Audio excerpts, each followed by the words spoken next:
Hey everybody, Jason here. Just wanted to say at the top we had some issues with Fran's audio that have been resolved for future episodes, but you will notice them here on this episode and then likely on the next episode. I appreciate your patience and I hope you really enjoy the episode. Bye. Welcome to Use Your Items, a podcast about the philosophy and design of video games. My name is Jason Weiss and I am joined by my fabulous co-host, Francisco Martin. Francisco, how are you doing today? I am doing great. I do not have a beautiful send off for like stay determined or welcome aboard captain this time. I am so sorry. I feel like I have failed you and I have failed most importantly our No, fans right now. absolutely not. There's no failures here. There's only successes by different names. So, Final Fantasy 6, huh? Final Fantasy 3, Final huh? Oh no, we're going to get right into it. Okay. Let's do a little housekeeping before we get started proper and then we will jump in. So, just to start off at the top, we have a Discord now. This is our first episode that we are recording since we did a whole bunch of them at the end of last year in 2023. We pre-recorded them, edited them, mixed them, posted them.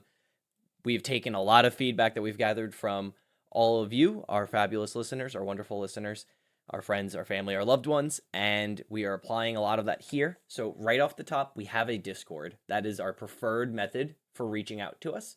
If you have a question, if you want to participate in the conversation, or you have feedback about the episode, hop onto Discord, ping me, ping Fran, ping any of us, and we would love to chat with you about it and see what your opinions are and just kind of extend the conversation. Yeah, like for example, somebody had to ask, what are these Undertale memes that I have heard so much about? And we had a lovely discussion about Sans from Undertale. Yeah, I think that was a friend of the show, Mike, who has never played Undertale, loved the episode, and was similarly under the same rock that I was. So thanks for that, Mike. Appreciate it. So if you want to join the conversation, find us on Discord. We have other socials. We'll drop them later. But I think that's all the housekeeping I have for the beginning of this episode. Do you have anything, Fran? No, I don't have anything, but I think this is a good time to reveal our very first new segment, Behind the Box. Behind the box. Yeah, this crazy segments in my Segments. Oh my podcast. god. We're gonna need New a ground soundbite here. for that. So behind the box, we're gonna be one of the feedback from our lovely listeners was that they wanted a bit of a summary of the games that we're talking about. And we were thinking, hey, what better summary is there than the literal back of the box that came with these games? So we'll be reading the back of the box verbatim. This will give you a good summary. This is you. If you've never played this game, this is all you can go off of when you were at the Blockbuster or at the GameStop buying this game. Was there GameStops? It was Anyways, probably that's a whole EB different Games if tangent. we're gonna go way back. Probably electronic boutique. Just imagine Yeah, it's 1995. It's 1995. You're wearing a puffy jacket that's of no particular name. Maybe you got it from, I don't know, Bloomingdale's, something like that. And you've begged your parents to take you to the mall because at the mall is an EB Games. And there you will find Final Fantasy III, A Brave New World, and you rush over to the aisles to find it. You grab it off the shelf, you turn it around after you look at Amano's unbelievable cover art, and then you read the following: Final Fantasy III, Brave New World. Final Fantasy like you've never played it before. Ages ago, a powerful magical beings known as Espers brought the world to the brink of total annihilation in a terrifying battle between three mad gods known as the War of the Magi, or Magi. Now, an evil empire seeks to harness the destructive power to seize control of the planet. It's up to a fledgling rebel alliance and you to stop them. Join the largest and most diverse cast yet to appear on the SNES as they battle to determine the fate of the world. Rediscover the lost secrets of magic and use it to stop an ancient tragedy from reoccurring. Control over a dozen characters with unique abilities and countless options to develop your small resistance into a mighty force to be reckoned with. How this war will be fought rests entirely in your hands. Every decision you make, from your weapons and armor to the espers that you select to add their strength to yours, means more now than ever before.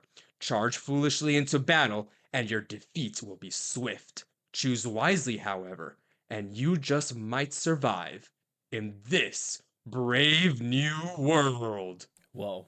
I got chills, I think. That is a lot more text than I would have expected the back of a box to have. Yeah, Honestly, right. when I noticed, I was like, three paragraphs? What? Man, ink was much cheaper back then, huh? I guess so. I guess so. It is kind of interesting. I feel like I remember reading like the back of boxes and they were always pretty brief, but now that I think about it, Yeah. there was probably a lot of really good graphical design that kind of Yeah, let you break the definitely. paragraphs up and stuff like that. But that's, I mean, wow. Do you get Star Wars from that first paragraph? Because I got Star Wars from that first paragraph. I mean, the Rebel Alliance really does sell Star Wars feeling of Yeah. this. You know what? Espers are just Jedi, you know? It's fine. Well, it's Don't worry funny about that it. you say that Oh because boy. the most important one of I shouldn't say the most important. So one of the key features of the original Star Wars trilogy in particular is that George Lucas wrote a space opera. Maybe he designed Mhm. that as that was, maybe that was his contribution among many things Mhm. to science fiction as a whole, is that he created the space opera. And so this Final Fantasy 3, Final Fantasy 6 in the US, or vice versa in Japan, um, is an opera, and that Mhm. is maybe the most amazing part of this game, is that it is so dramatically executed as an opera in true operatic fashion. I actually did a bit of research on the genre of opera, since I'm Mhm. sure many of our listeners, like me, are not that familiar with it, despite having heard it, having interacted with it throughout our lives. It's not something that we're really taught properly about what makes an opera versus a novel, a movie, or a film. And so Final Fantasy 3 or 6, much like, we'll call it 6 from now on. Final Fantasy 6, much Maybe like we should Star Wars, explain why it even. that yeah, I mean that goes right into the history and game development, which I guess will lay out the history of what's going on with this game and get right into it. So we can start at the top. Yeah, so this game, Final Fantasy 6 or 3 in America, the reason why it was called Final Fantasy 3 in America is just because it was the third installment that actually was released in America. Final Fantasy 1 was released in the US way after Final Fantasy 1 had come out. It was towards the end of the NES. And so rather than releasing 2 and 3 once the SNES came out on an old console that people were probably trying to get rid of and all these things, they decided, you know what? 2 and 3, we're not going to release it in America, so we'll just release Final Fantasy 4. And then the problem therein lies is that, okay, now we release Final Fantasy 4 in America. Oh, that's going to confuse them too much if we just went from 1 to 4. So we're just going to call Final Fantasy 4, we're going to call it Final Fantasy 5, we're going to call it Final Fantasy 2, and then Final Fantasy 3 of 6 is going to be called Final Fantasy 3. And then after that, they gave up and they were like, you know what? This is ridiculous. Who thought of this? This is dumb. We're gonna go back. And Final Fantasy VII was the first time that they finally got back in line to having the same number in Japan and in America. Did you all take notes on that? There will be a quiz at the end of There the will be a podcast. quiz, multiple choice. I'm expecting at least C's from everyone. C's get degrees, so make sure to Oh study up. no. Yeah, so Final Fantasy VI, it is the last mainline Final Fantasy with 2D pixel art. Beautiful, honestly, 2D pixel art. Pixel art is So just beautiful. man, it looks so well, and it looks well today, even on modern screens. I bet it even looked even better on CRT because CRT has the fuzziness Yeah, that new TVs doesn't have. So some of the blending probably works much better in older screens. I know that at least the Pixel remaster that I played does have the scan line option that you can add I on. use that. It's not the same as just having a CRT TV, you know, like No, no, not absolutely not. yeah. It's not the same at all. But and if you've been on the internet recently, it's a fairly viral trend where you can go on TikTok or YouTube Shorts, God forbid, and you can find content creators who will put a true like scanline CRT filter over a game that was not updated, whose pixel art was not updated to show you how cleverly they utilize the Mhm. technology to blend pixel art and to make the art really smooth and seamless. Yeah. And I still think that Final Fantasy VI's pixel art it's just gorgeous. It just holds up. The pixel remaster's phenomenal, and I think it's worth mentioning at the top here. Of the ways to play this, I would recommend the pixel remaster on Yeah. Switch. Do not There, do not go ahead. play the one with the chibi art. Oh I God. think they deleted that. I hope they deleted that. I didn't know that they had Oh released yeah. that one and I looked it up and I was like, this looks Oh my. disgusting. What the Dear so listener, if you're wondering what Fran's talking about, there was an ill-fated predecessor to the Pixel remasters in which Square Enix decided against all the laws of man and God to chibify the entire experience of Final Fantasy VI and all of its art and put it on iOS, I believe is what yeah. it was actually for. So it's I guess it's less I was chibi about to say, yeah. and it's less chibi and it's way more Apple, which is somehow so much worse. Like if you're thinking of like the Pokemon remasters of Pearl and Diamond that came out a couple years ago where they like chibified it, and I mean those games look fantastic. I'll post some art on the Discord. I'll post some art on maybe the episode image here.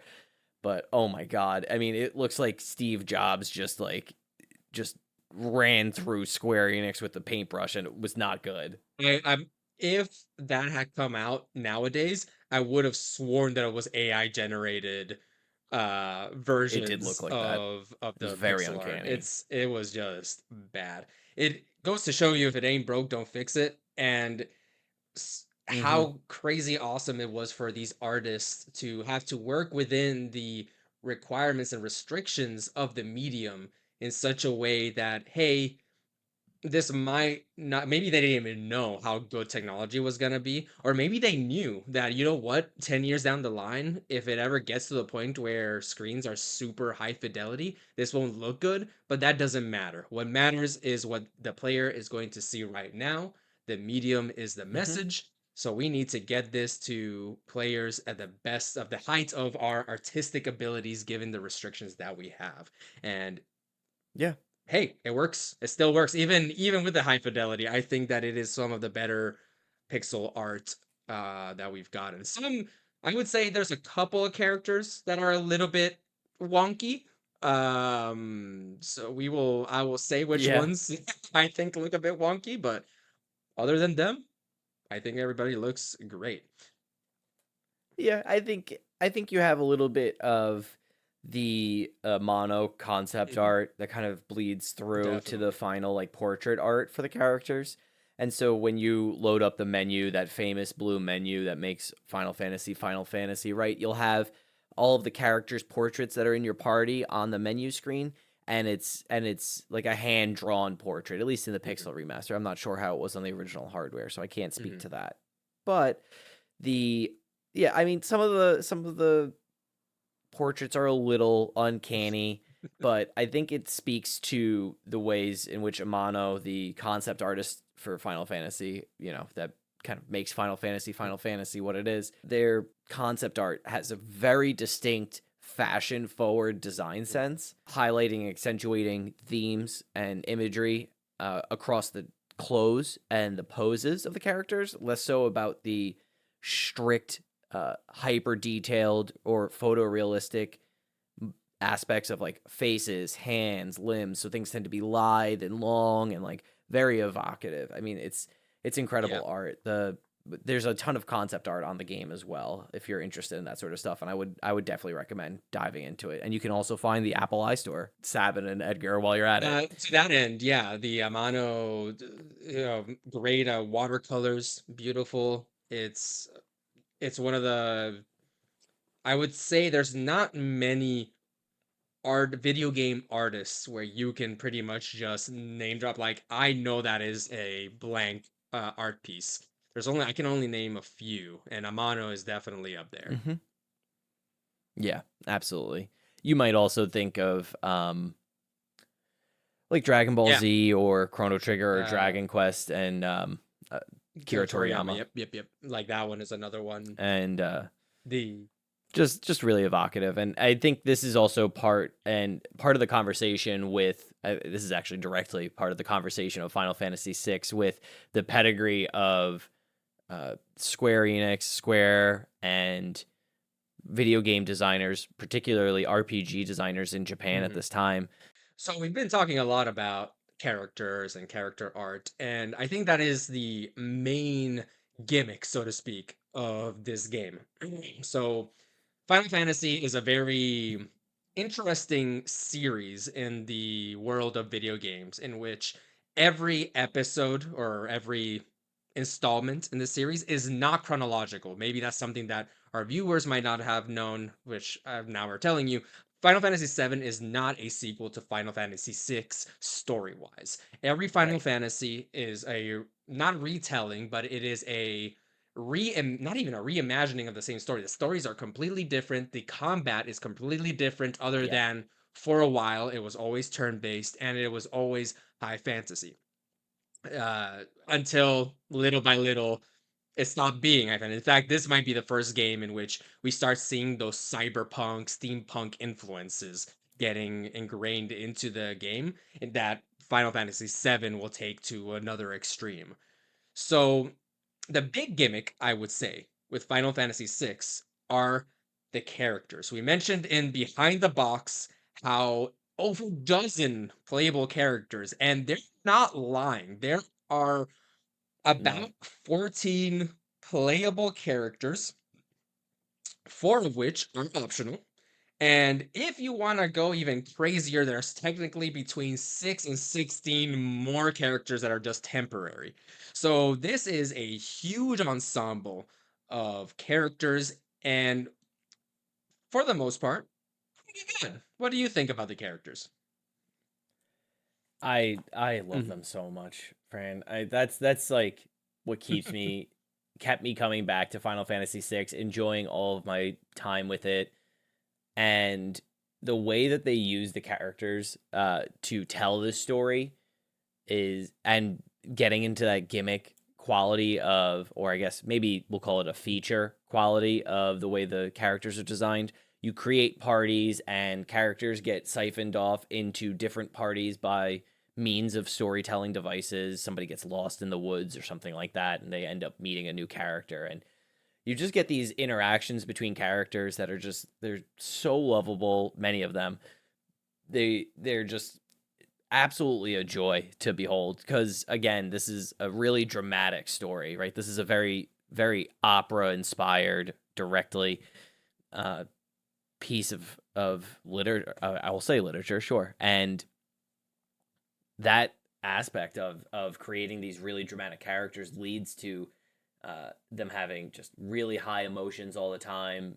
Stakes internally with these characters tends to be very high, and as a result, you just get some really interesting, enjoyable characters that just like stand out, much in the same vein as your average day like battle shonen or something like that, where you have this cast of characters that grows and they all have different characteristics. Here you have the aspect of protagonist being shared amongst multiple characters for Final Fantasy VI, and so I love these characters. They're just I have some gripes. I definitely have some gripes with a few of them. Locke being my probably my biggest one, but we can get into that Yeah. in a little bit. But yeah, these characters are great, and I'm an absolute sucker for Yeah, ensemble and cast. viewers, or listeners, we are going to be talking about specific characters. We've just been a little bit generic right now because to talk about the characters, you kind of have to get a little bit into spoilers. So we will be talking a little bit more in depth about specific characters. For example, Locke, like Jason has mentioned, the treasure hunter, quote in quotes, because he's actually a thief, which is a Yeah. great I'm pretty sure they weren't trying to make this be a commentary on the British, but if that is my headcanon, and I am going to stick to it. I want to talk. That's Yeah, an a interesting little take take. there. Locke is the imperial British treasure hunter, in quotes. I wanted to talk a little bit about the not necessarily the characters themselves, but the number of characters. As we've said, huge number of Yeah. characters, which to me is kind of a double-edged sword, right? On the one hand, you have this scatter shot approach, which ensures that at least one hits home. There's a lot of times, if you have too many characters, where, like you said, they're siphoned off and their own side missions and everything like that. Let's say Locke was my favorite. Let's say I'm not. This will be a little devil's advocate here, which I also don't like. Um, and then Yeah. you're stuck with them, right? Your favorite character, Sabine, the blonde himbo extraordinaire. You love him to bits. You want to have him always in your party, but he has to go off in a side mission, and now you're stuck with Locke. Oof, that's kinda rough. I now need to play a couple hours with this character because it's a sizable game, so you will be stuck with some of these characters for sometimes longer time than you might want to. So in the end, I really do applaud the developers for how they tackled this, and we're gonna get a little bit into the development of this game and how having so many characters was a challenge for them. But I think I would rather Yeah. have had a smaller amount of tight-knit characters. It does feel like some of these characters, while yes, I do like an ensemble group, I feel like once you hit above 8, you start entering the realm of okay, well, what are these characters gonna even do? Like, I feel like some of these characters don't even have Yeah. conversations with other characters. Like, obviously, the optional characters definitely have to be written in such a way that if you miss them altogether, they don't have they're not important to the story. But there are some characters that are necessary that I do feel had never have a line of dialogue with some of the other characters because the team is just too big. There's not enough time. This is not a 60-hour game. This is a 30-hour game. In fact, it was going to be even shorter than 30 hours, which Right. we will get into. But first, before we go there, so for me personally, I think I would have liked to maybe choose half of these characters and just keep those half of those characters and keep Yeah. those guys because it is a bit of a feels bad whenever I play as some of these characters that I do not care about. Either I am indifferent or outright dislike, and I am forced to have them in the party. So yeah. Yeah. I see what you're saying, and I can agree. I mean, did you play No, I Octopath did not. Traveler That 1 or 2? yeah. I, I mean, that was kind of a spiritual successor to 5, as I understand it, with the job system, and that team did bravely default, which I loved. But that's a game where there are just 8 characters, and they in the first game, which had its flaws, they try to create that inter-party connection, and they try to create that interpersonal relationship between different characters because you can get them in any order. It was like an open storytelling. It was a non-linear storytelling vehicle, and I think that was pretty ambitious. And I see what you're saying for there being too many characters, and there's certainly some that are more forgettable and less fun to use compared to the others. Yeah, there's Locke, there's Strago, Gao, Realm. I'm sure these are characters that you might maybe loved. I didn't, and I imagined, I don't even really like Cyan, but I digress. I think that having this many characters is pretty integral to the resolution of the story, especially like the way the story ends in the falling action of Final Fantasy VI, and this is spoiler free.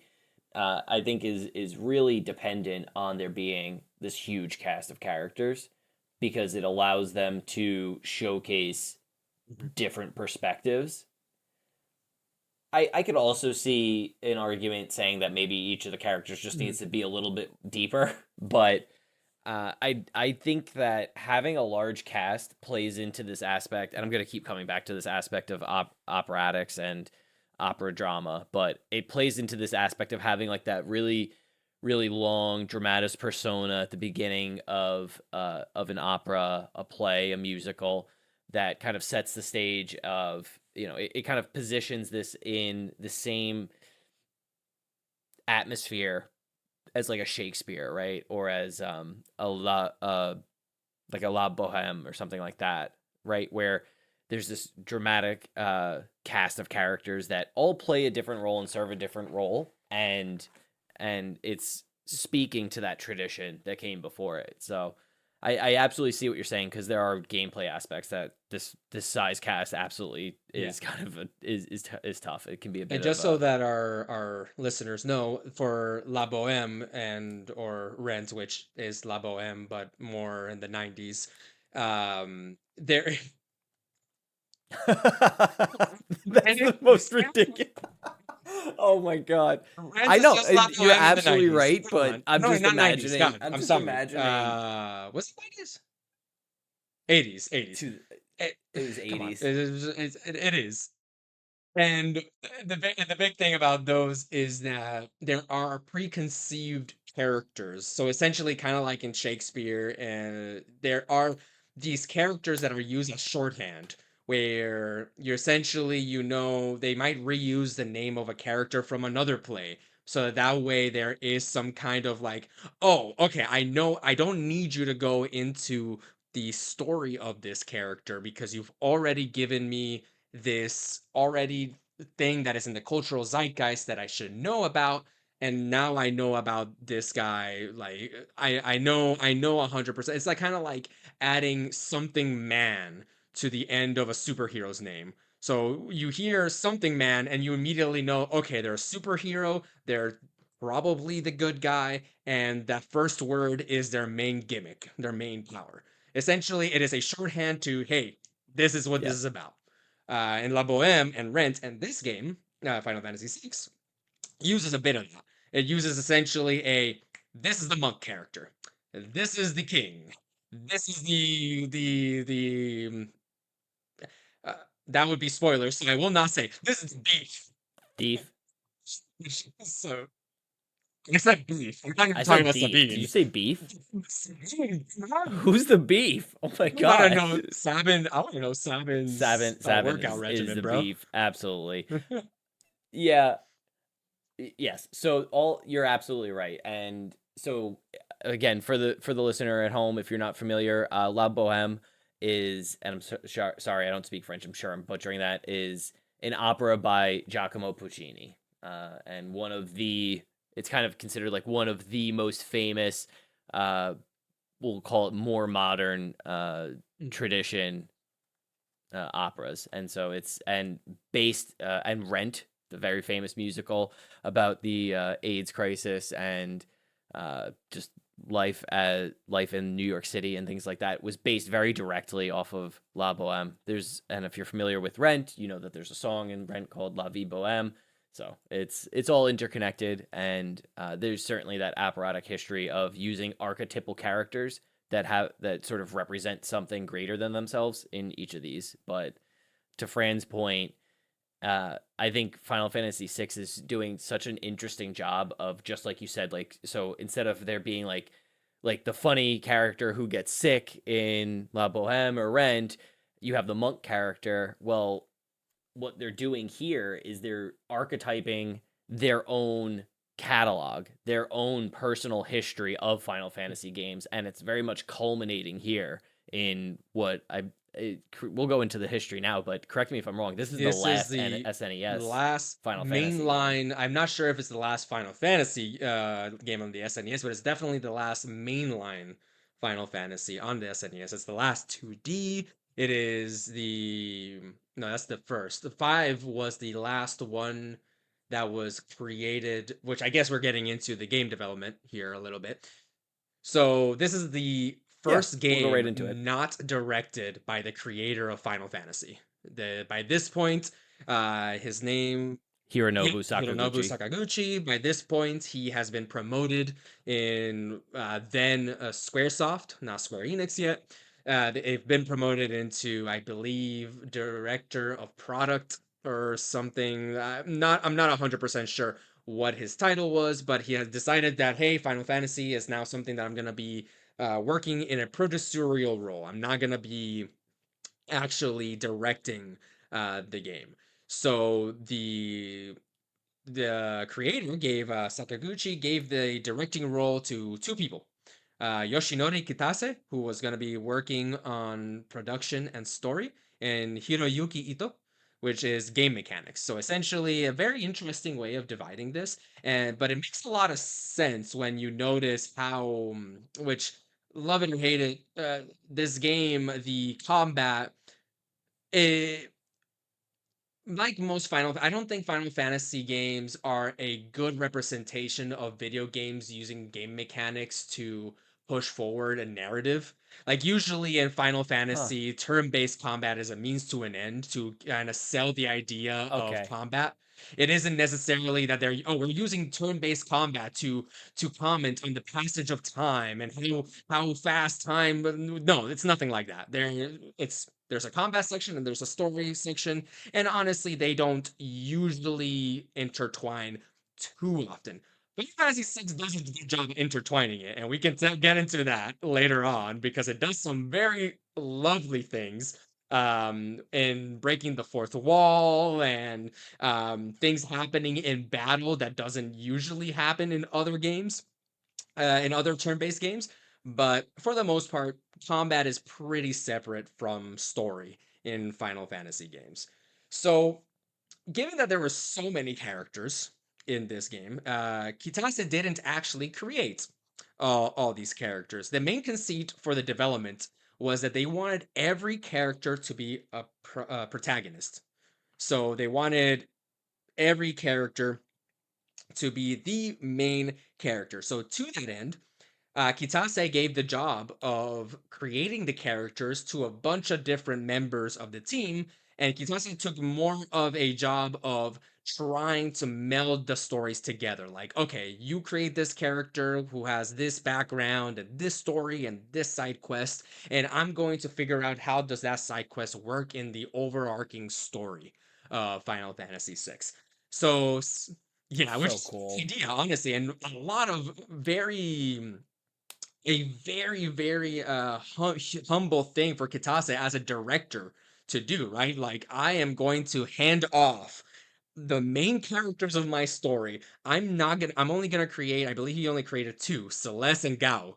And Celeste being the My kind of favorite paladin. character. I really like Celeste as well. Gao being the character that nobody likes.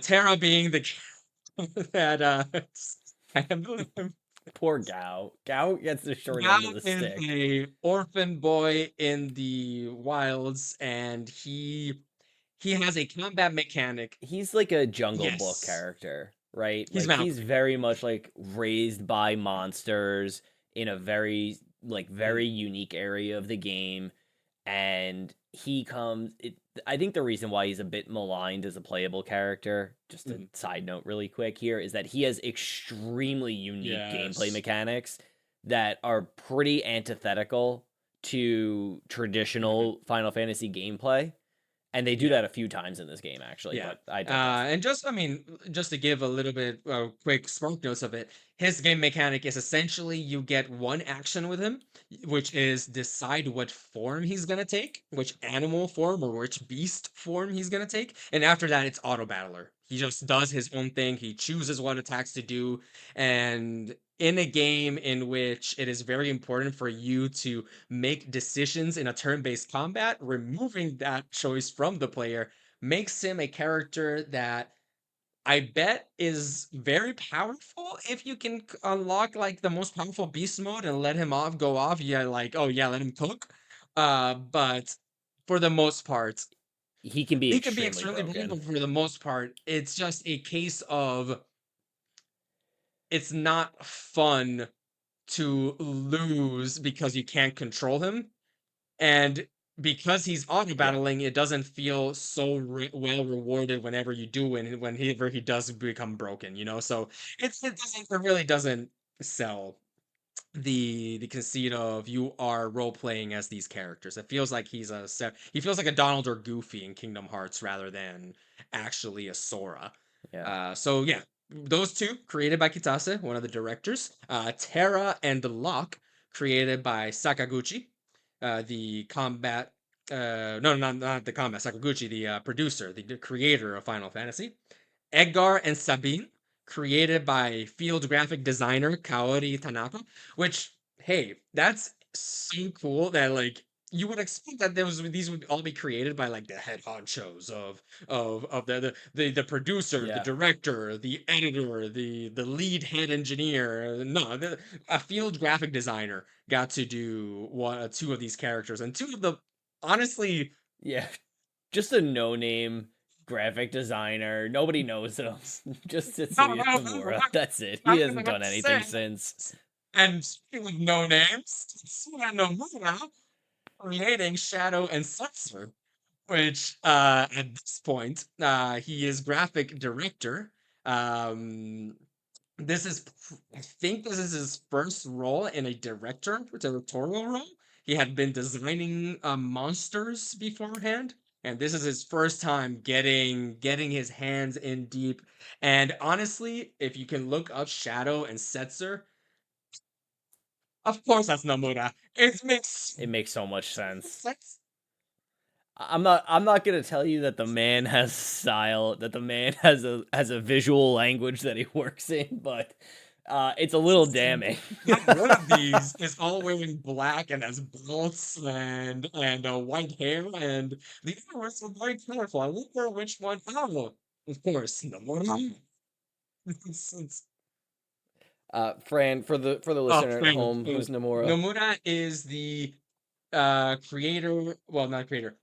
Mostly creator director of the Kingdom Hearts series, the World Ends with You series. Yes. He is currently directing the Final Fantasy remake trilogy, quadrology. We not sure how many.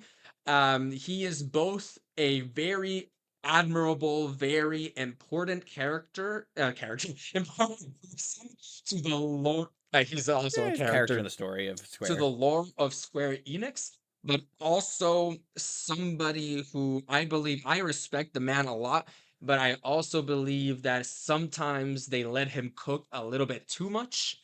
He's not as bad as George Lucas by any means, but he does have a little bit of that inkling of he needs an editor or somebody else to like sometimes rein him back a bit. Because he has some great ideas, some powerful stuff, but sometimes he gets a little bit lost in the sauce. And I'm just trying to keep on talking because Jason is laughing so much right now. Oh my god. Wow. Nomura versus George Lucas. No, It's like the please, celebrity I death don't, match I I never really, knew I wanted. Oh no, my no. god. I was like, I didn't expect us to just throw George Lucas under the bus and say the guy who gave Donald Duck a wand and told him to cast Firaga is doing less. Listen, I don't want to put into people's heads like that Nomura is an antagonist. I do not, but I think he's a great director. He has a style. He knows his style. He knows what his wants. It's just everybody gets lost in the sauce sometimes. There's barely any one man show where you can do everything and everything works out great. I think Nomura is great at design, character design, combat. He's a little bit which is why Kingdom Hearts 2 and on there was another designers that worked on combat and stuff like that. Right. Story, he has great ideas. He's great in the brainstorming stage. He just needs a little bit, maybe a second or third draft looked over by an editor to kind of like, hey, maybe pull this back a little bit, or maybe if you want this to be the main focus, let's push it a little bit higher instead of like making it so quiet and stuff like that. And how about we don't make the side game stories on the iPhone be story relevant to the rest of Kingdom Hearts? Anyways, Okay. Final All Fantasy right. 6. Oh, Smooth development. all right. Pull it Smooth back. Reel development. it in. Final Fantasy 6.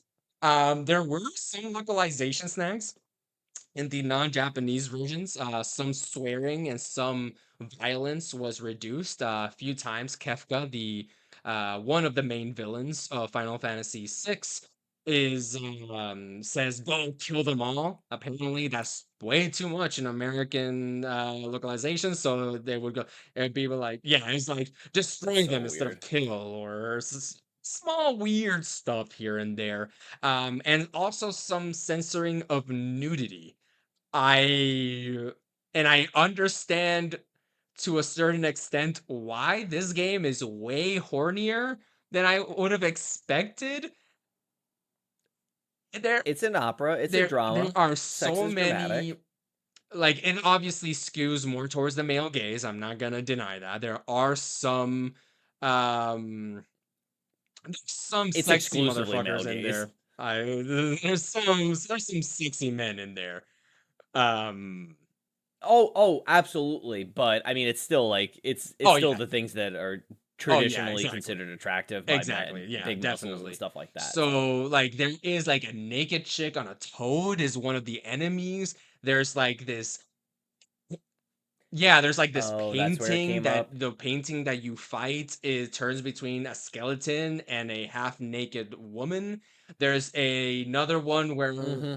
the non-censored version, I there's remember a that. like a buttocks on screen, but in the American version, they put a nice little like banner over their butt to cover up a little bit of that butt.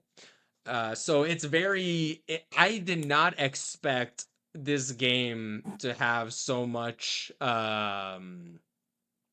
nudity as they could get away with in a for all T rated T for teen, I believe, was the game. So it was actually, it was like, wow, okay, neat.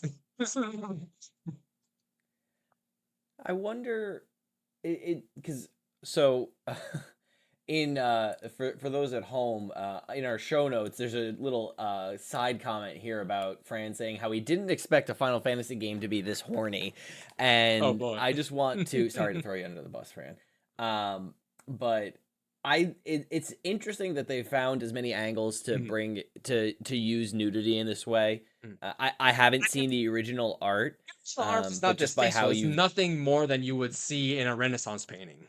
Like,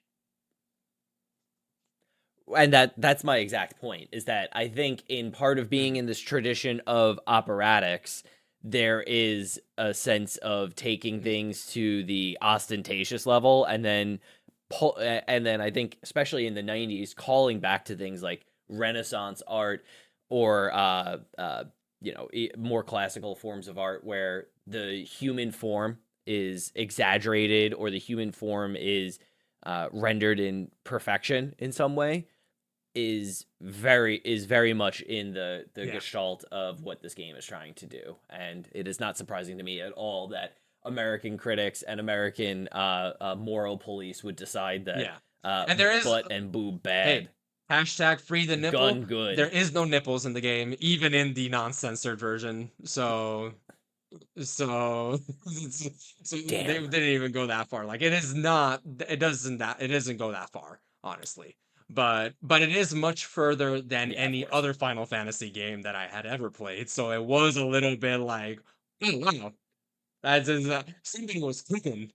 Somebody decided I am going to draw Yeah, my the French, what's the name of the French Revolution painting? Uh Victory, yeah. I'm gonna draw my victory. version of the victory in NPC enemy form, and it shows, and they succeeded.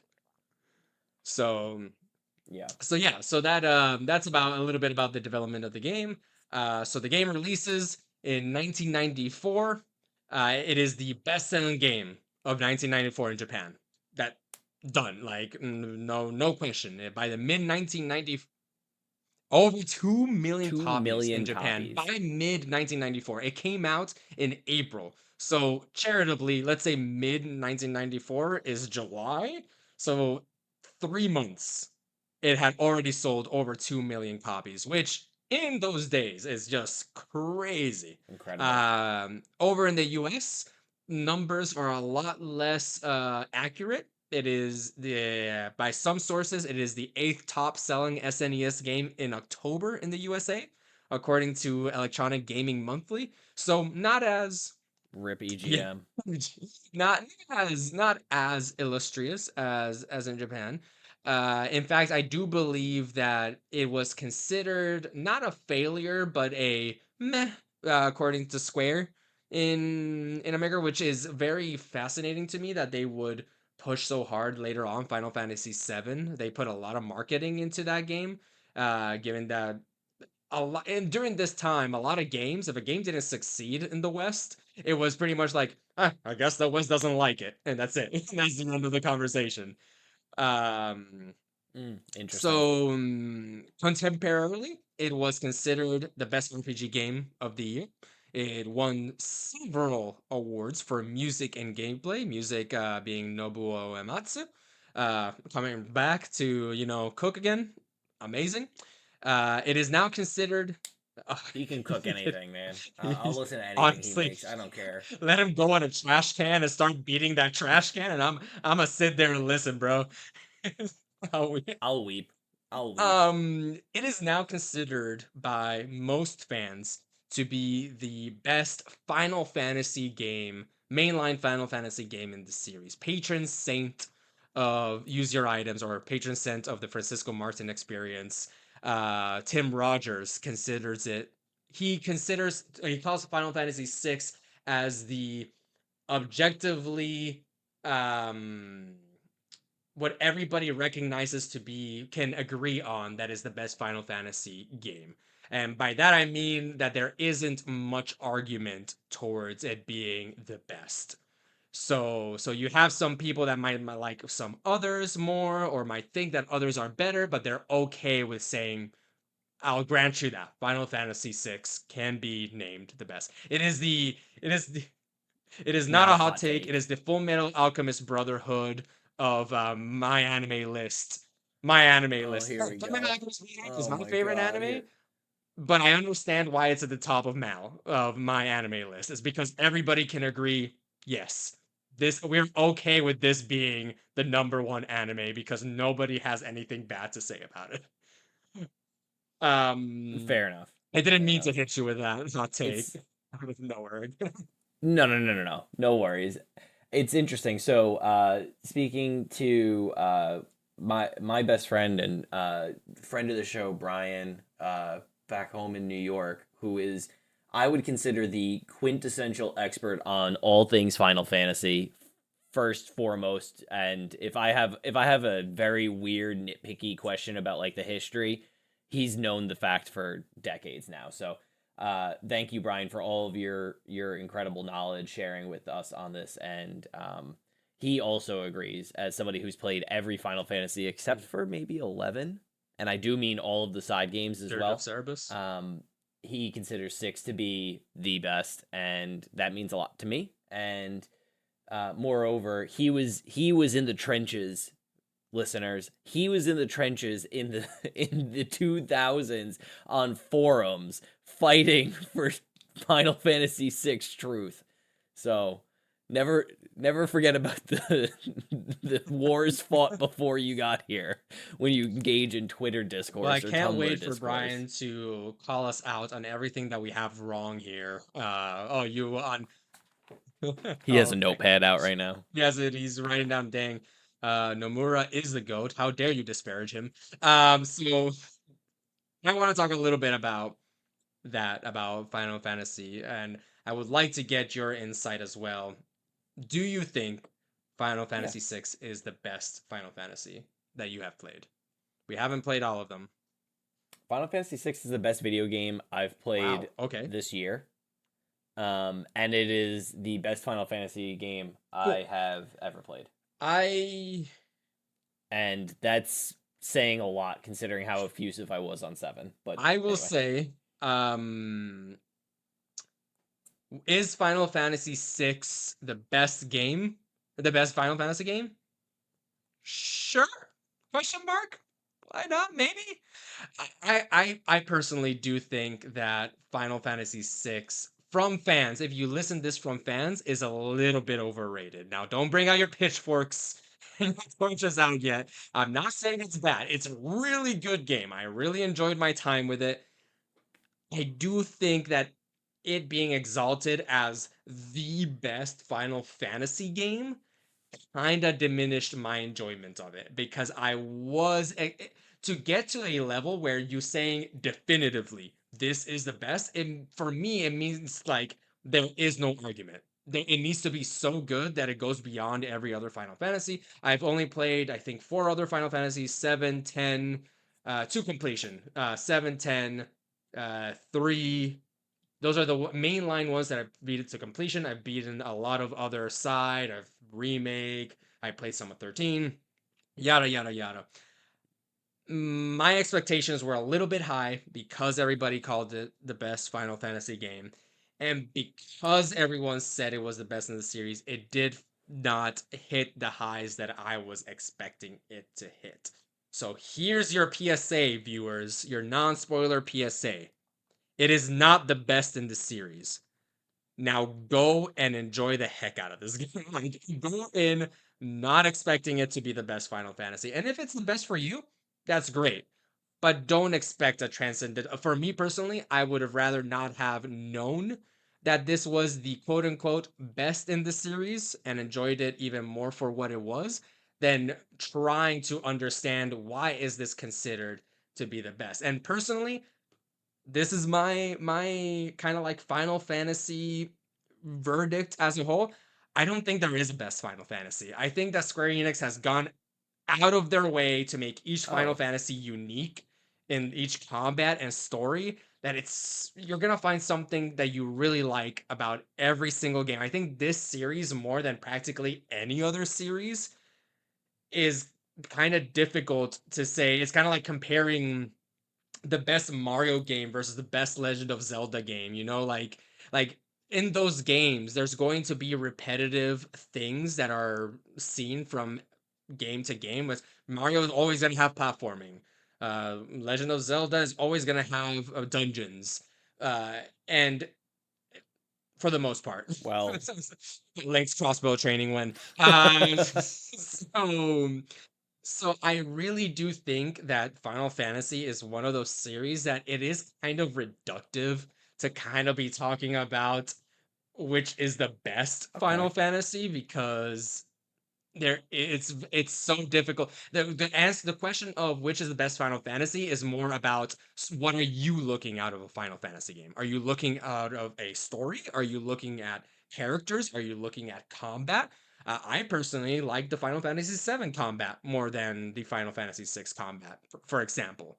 The materia system I like it more than the Esper system. So it depends really on your personal, what are you trying to find out of a game to understand, is this going to be the best Final Fantasy for you? Having said all that, Final Fantasy VII is the best Final Fantasy. Anyways, Jason, go ahead.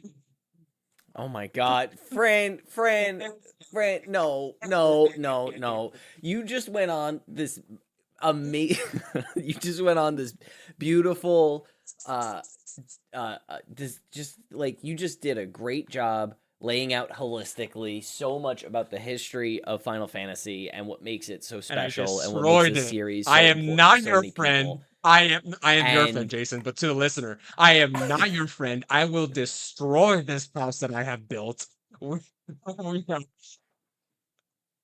oh my No, but God. yes, I don't think. I was the whole time I was just thinking, wow, I have such hot takes. I'm just gonna come out swinging, but he's being so holistic and so like balanced and measured in his response, and then you go and hit me with the falsest lie I've ever heard. Final Fantasy 7? That no. Final Fantasy VII is fantastic. I obviously loved it. If you listen to the first episode, you can go back and check it out. I was in love with that game. That was my first time playing it. This is my first time playing 6. Um, I think what you spoke to is a reason to explore Final Fantasy, is that there is more than likely something that you like about video games, that you like about role playing games, that a Final Fantasy will have, and it will likely make you want to continue playing it, and it will show you different ways in which you can even enjoy a role playing game. I would probably recommend a Final Fantasy of some kind as one of your first RPGs. Maybe not the number one. Maybe that's another episode of, how do you get Mhm. started on RPGs? We could talk about that too. But I think that one thing that Final Fantasy VI does for me as a gamer is it really pulls on the heartstrings of my training in college, studying English and studying literature, and it has a really deeply literature feel. Like it's speaking from a tradition of storytelling that is very near and dear to my heart. And I think this is true for a lot of the Final Fantasy series, and I think it's very, very important to see the cultural impact that each of these has. And in many ways, 6 feels like a culmination of everything that has come before it, and is in many ways this sort of like distilled ideal of 2D Final Fantasy role playing games. And correct me if I'm wrong, this is really like the last Yes. 2D mainline Final Fantasy, right? We said that. And from here, we got into it in the Final Fantasy VII episode, right, where Square had a falling out with Nintendo. It pushed them to Sony. They swapped from cartridges to discs, which changed the texture of designing these games physically to how you consume that media over multiple discs versus cartridges and things like that. And I think what you find is in something like 6, you have the end of an era. You have the end of a console's lifespan. You have this sort of almost terminal feeling where you know that it's the end, where you know that there's a whole series of conversations that led to this point that were so intrinsic to the texture and makeup and DNA of this series, and then positioning it right next to 7, which comes out 3 years later, I think is just such an incredible juxtaposition. It's like such a cool way to experience this series, to kind of see where it's all come from and culminated in 6 as this quintessential 2D Final Fantasy experience, pulling on some of the best things that the series has ever done, some of the best uses of magic systems, of characters, of storytelling, and really taking that sort of campy heart of it and spinning it out into this beautiful dramatic opera piece. And then you get this gritty polygonal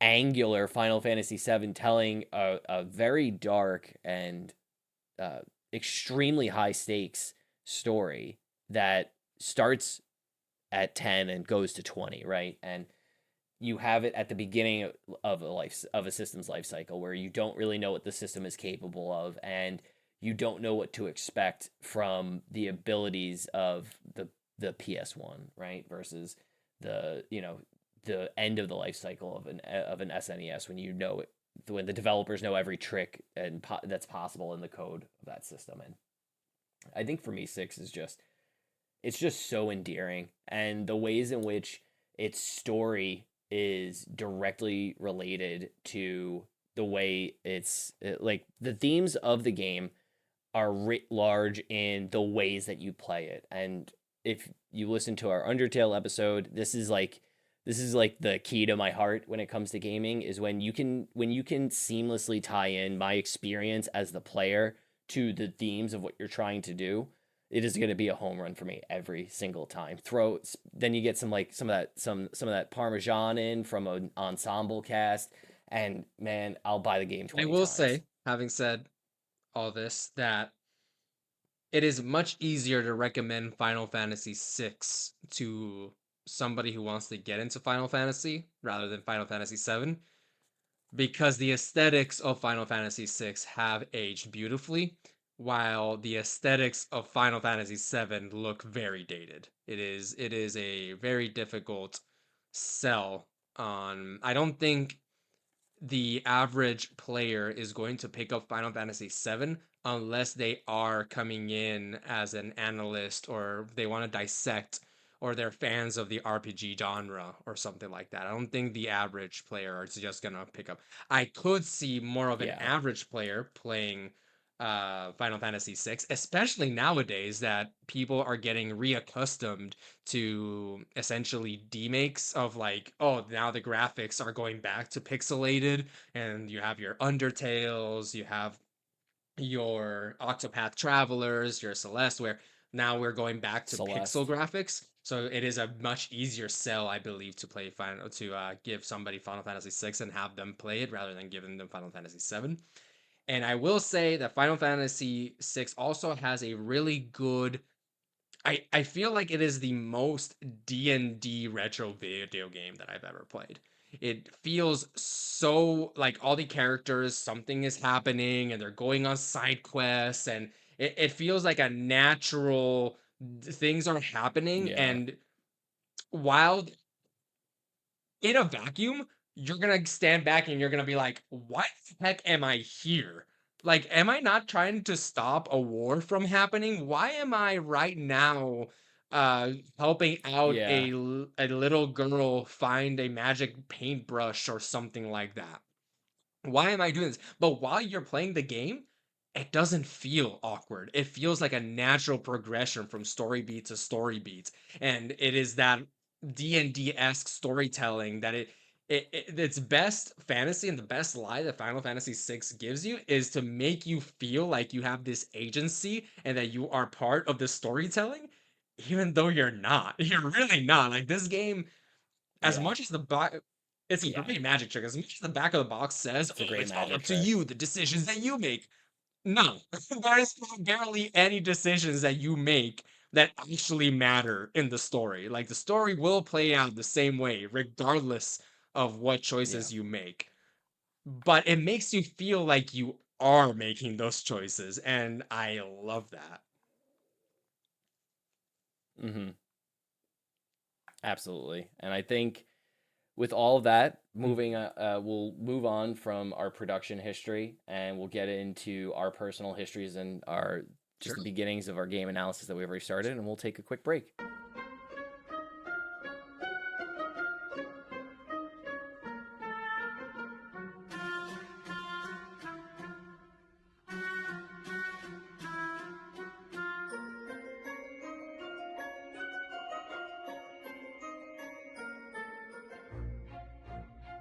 Welcome back, Fran. How are you? I'm doing good. I got a bev. I'm ready to game. Amazing. I'm so happy for you. Is that a high noon? No, we're not Oh, sponsored by High Noon. hashtag not sponsored. I wish I had a high Hash- noon. That sounds great. Yeah. So we're back from our little breaky break, and we're here to talk about. We're gonna get deep, not with yeah, Subnautica, let's but get with deep. Final Fantasy VI. Yeah, And let's this do is it. gonna be a spoiler free analysis section. We will announce very clearly and do another quick break for the spoiler section, so that way you can feel free to enjoy it until you want to play it. Yeah, and you honestly probably should. But I think you should. anyways, I don't think you should. I think you probably should. Okay, fair. Fran, what's your history with Final Fantasy VI? Did you play it before None, today or before this show? none, none whatsoever. Me too. I knew about, like I said, people said it was the best Final Fantasy. But that was about it. That's all I knew about it. Oh, and I also knew that everybody kept mentioning that Kefka was a better villain than Sephiroth. Those are the only two bit of information that I had Oh, entering this game. interesting. How about you? Yeah, I've never played this game before. I honestly, I don't think I even knew that much. I probably knew that it was Kefka. I knew that Kefka was a villain in Final Fantasy, and I knew that he was like he was like a mad clown Mhm. jester type. But yeah, I guess the best non-spoiler description of Kefka. Kefka is a clown core He's a clown. creation of Kefka Amano. is a clown. Amano is a It's clown in more ways than one, honestly. yes, Honestly, yes. the most iconic sound effect in this game is Kefka's laugh. Like Oh my god, it's so good. it goes. It's so good. I love it. I'm like, but I don't It want to get too far into Kefka because there's definitely some spoiler things that we need to talk about for to get yeah. deep into him. Yeah, absolutely. So, yeah, I honestly didn't have much of my personal history here. This game came to us from, like I said, friend of the show, Brian, back in New York. Brian, thank you again for putting this on the list. And to reiterate again, this is we're about I would say we're probably close to about halfway through this. I'll call it a required reading list that I gathered from my friends and my loved ones for games that they found particularly important and impactful to them. So that way I could understand games and understand them a little bit better. So thank you again, Brian, for bringing this to the show. We're both very happy to have played it. So yeah, I think with that, I'm just ready to kind of get into the game a little bit because unlike Seven or anything else, I didn't really have too much on my personal history. I would say that for me, thinking about Final Fantasy VI, I have to, and this is going to come up a lot, so I'm sorry if this is if this is boring to you, listener, but the opera of it all is extremely important to me because it is this game is an opera to from start to finish in every way that Star Wars A New Hope is an opera, this game is an opera. In every way that Puccini's La Boheme or Carmen is an opera, this game is an opera. And that is really, really important in the way that I approach and appreciate this game. And, you know, this game plays with the stakes constantly. And while it's doing so, it is balancing this it's doing this balancing act of drama and stakes. So we open up with Terra and Biggs and Wedge, Yep. Biggs and Wedge, five Star and Wars they're characters. yes, Star Wars characters. That thank you, George. And they are all riding in Magitech armor, and so these are these big mech suits that you can see them in that are capable of shooting like missiles and bullets, but also like lasers, and they're like weirdly coded as magical suits. So they're almost like suits that abuse and use magic. And these three characters approach the town of Narsh, and Narsh is a fiercely independent city in the mountains in the north. Terra, Biggs, and Wedge are members of the Empire, run by Emperor Gestalt. What an opening crawl. I don't know if this is normal for other, at least not in Final Fantasy 3 when I played it, but the opening crawl of this game is so good. So it opens up, you're talking, and then Biggs and Wedge are Yeah. talking, and Terra is this other woman, and clearly she doesn't seem to have much agency, and they're like, "Come, you," and then Narsh is just around the corner, and they start walking in the snow towards it, and they are using this. It's a 2D game, but they're using this perspective of making one of them look smaller to make them look like they're further, and they're just Mm-hmm. walking, and it is just 5 minutes of one of the main themes of Final Fantasy VI playing as they're walking towards Narsh, Narsh becoming bigger, and the title crawl of like, oh, director Kitase, graphic designer Nomura, and stuff like that. So very, very cinematic in its presentation and introduction. Uh, Yeah. Something that I wanted to make sure The before we get too far, because I really want to get this from you. What makes an opera an opera? Like, what would you yeah. say is the defining characteristics of an opera? How can I take a piece of media and be like, that is operatic, bro? Because me being dumb engineering brain, non-literary brain, I'm like, there's no person singing here. There's no a rambunctious woman singing in a high pitched voice and a deep mustachio man singing in a deep voice. So what's by opera, Jason? So, okay, so I did a lot of research. I was not super familiar with this idea of opera before this show either. So, what I will say is, everybody who's listening to this, you encounter opera every single day or most days. It's in commercials, it's in media, it's almost all of it is public domain, and the music from operas is so emotional and so evocative that it often gets used in advertisements in movies and things like this, and you're probably familiar with far more operas than you realize. So don't feel like just because it seems like this thing that is high art or it's high class and it's something that you maybe aren't super familiar with already, that it's not something that I couldn't understand this. I'm not high class. I don't know no, that's not true at all. Everybody will understand opera because at its core, opera is drama, and drama is the human spirit. So, without much more preamble, opera is a dramatic work set to music. In many ways, opera I guess actually in all ways, opera predates the musical and musical theater, and there's a lot of history that musical theater owes to the opera. And so, the first opera is Daphne in 1598, and it is modeled after Greek plays. And so traditional Greek plays will have a chorus, and they might have singing without music. They might have these deeply spoken parts that create moments of monologue versus dialogue. What would you say is the difference between opera and a musical then? Like what is the evolutionary step that made them different? So the evolutionary step that kind of separates opera from musical is you have this thing called recitative, which is a type of singing that is meant to resemble speech. So when you think of non-belting songs, when you don't hear that sort of thing and you just hear the sort of casual, we'll call it, singing between actors, that's a recitative, and that is bread and butter to your musical.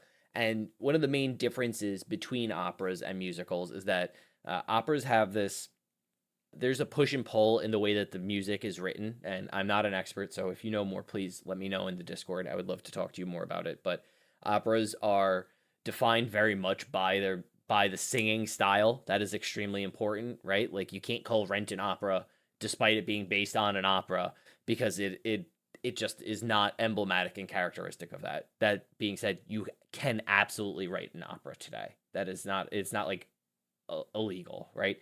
So there's a couple things that make operas. It's the recitative, and then you also have arias between the recitatives where singers can show off. And these arias are what you're thinking of when you think of the belting notes that come screaming out of Akhenaten or Carmen or something like that, where there's just these unbelievable shows of human ability to sing unassisted in these vocal registers.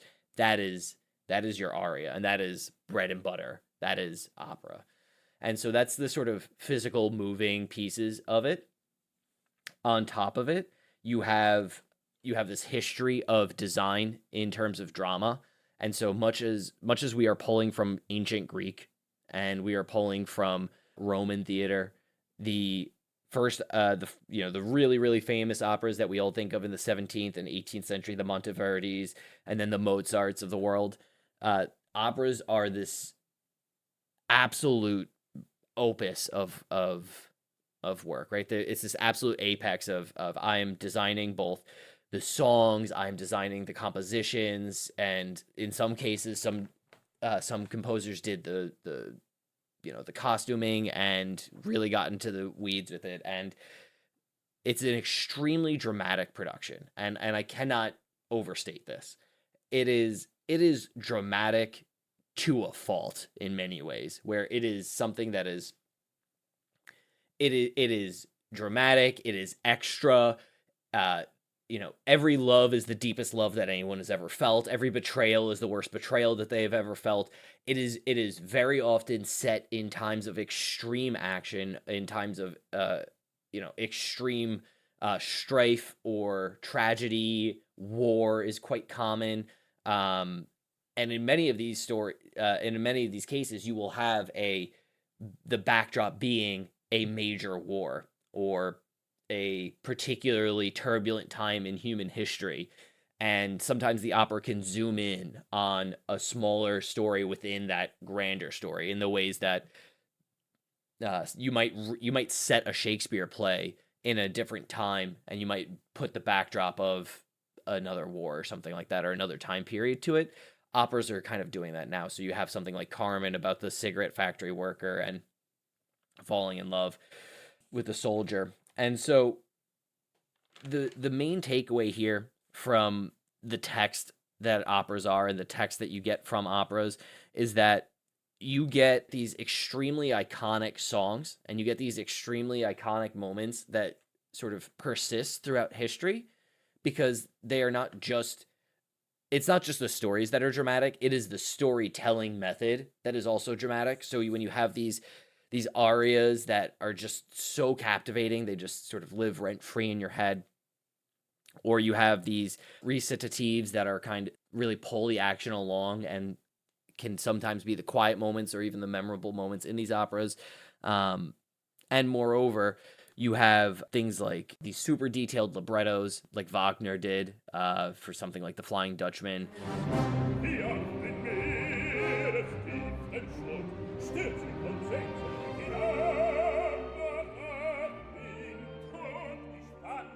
Are just really iconic as far as like an opera goes, and a libretto is like your stage direction and your costuming and stuff like that. The libretto is the text of the opera, like the actual story. So it's all about telling really big stories of super high emotion, and there is a bit of trajectory in the plot. I wouldn't say that they all follow the same sort of structure in the same way that like not every musical is the same, is telling the same story in the same way. But for the most part, the most important thing to note is that opera is theater music that directly matches the emotions that are unfolding on the stage. And so this is why you tend to have moments of heightened emotions when you're viewing an opera or you're listening to opera, because moments of intense retrospection are going to be sung retrospectively and are going to be sung in ways that will reflect that. Whereas you don't necessarily have to do that in musical theater. You have more freedom of reign. And of course every genre exists to be riffed upon. Every genre has rules that are in many ways meant to be broken, right? And this is how we get a lot of media that we have now, whether it's you go from versed poetry to free verse poetry, or opera to non-traditional operas that I'm sure are being made today. What I would stress to you, dear listener, is that if you want to have a better understanding of what it means for something to be operatic, I would offer you W.H. Auden's quote on opera itself, on music. W.H. Auden said, "No good opera plot can be sensible, for people do not sing when they are feeling sensible." And this is the crux of opera, is that we are singing because there is no other way for us to tell this story other than taking this intrinsically nonsensical thing to do, which is sing. And we are going to make an art form that exists to showcase the most human instrument that you could possibly use, which is the human voice. It's crazy to me how much, while you're explaining this to me, because listener, I am actually somebody who am not very knowledgeable about operas. I'm a bit knowledgeable in musicals. I listen to a few YouTubers who are musical majors and like to break down musicals and stuff like that. But opera is definitely a blind spot to me. And it's crazy how much, as you're talking, I can already see more and more about what about this game makes it operatic. And it's making me enjoy it more and more because, like you said, about like, oh, the singing and it's not sensible. It is emotion to the max that it's not sensible. When you're when you watch an opera, sometimes I know that some people, whenever they go to watch an opera, they cry, they laugh, and they don't know why. Sometimes they don't even understand, like if it's an opera, an old enough opera, they might not even understand the language, but the music is so powerful and the emotion is so powerful that you yourself get lost in it and feel the same emotions. And I understand now a little bit better the characters that exist in Final Fantasy VI to that end, where some of these characters are very dramatic and honestly not that. Some of these characters are not that deep. There's not much going on. They are the blank character, and there's not much going on. But you still feel for them, and you still feel like they are going through something really like emotionally fraught. And it doesn't need to be sensible. Sometimes you don't need that backstory. Sometimes Right. you just need to know, hey, I'm going through some tough shit, and this is the tough shit I'm going through. And you can just be cool with that and just feel those emotions. So that actually opens up a little bit more. I am a little bit more inclined to feel like Final Fantasy VI is the best, is better because of of this. But that actually does lead me to another thought that we don't need to answer it right now because I don't want to stop you from cooking. If you need, like, I feel like I am now retroactively enjoying this game more now knowing all that information. Do you feel that games that require the player to have some kind of information to be better experienced is a fair ask of the player? Like, is it fair to me to say, hey, play Final Fantasy VI, but first watch this 30-minute video on what makes an opera, or play Kingdom Hearts, but first watch these seven Disney films so you know the characters and how they act and like all these different things. Is that a fair ask to have of players? This is kind of like the Marvel movie cinematic universe of it all, isn't it? Where is it fair to say that I want to participate in this cultural moment, but it requires 25 straight hours of film before it? I would say fair. No, I don't. I don't think it's. I to me, I guess it's not a question of fair or unfair. It's a question of when you're interacting with a piece of media, does that piece of media require prior knowledge or is it aided by additional knowledge? And I think in the case of Final Fantasy VI, having additional knowledge of operas or being like myself, I didn't know any of this before I finished the game. I finished the game and then I researched operas and much like you're feeling now, Fran, I felt like my experience was aided and was amplified by understanding operas. And I will link all of the resources I used on YouTube to do some research on operas. They were great. I don't think it's necessary either. And I think as opposed to something like you wouldn't understand, I don't know, you wouldn't understand, you know, the Avengers Endgame without having seen 12 different Marvel movies. It's like a twofold question of is this respecting my time as a consumer of media, and is this a must or is this a, I guess I'll use corporate lingo, is this a nice to have or is this a need to have, right? And for me, I wouldn't say I don't want to frame it in terms of fair versus unfair because I think that puts too much onus on the artists that make this game to change the way that they may be trying to tell the story based on something what I would call culturally significant to Western culture as opera because it is something that is absolutely pervasive.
that I guarantee you almost every listener that's listening has probably heard at some point in time, either in a movie segment, a montage, a commercial, or a children's show. Maybe you remember when Hey Arnold did Carmen in an episode.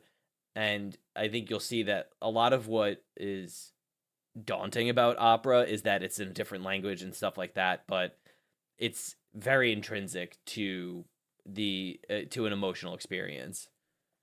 I think that the question about fair and unfair, I don't mean it to make it sound like the onus is on anyone. I don't think of fairness and unfairness being something negative or positive. For me, it's more of a neutral of, is it, for example, the artist. Let's say the artist decides, I'm going to create an art that only people who enjoy blank will get.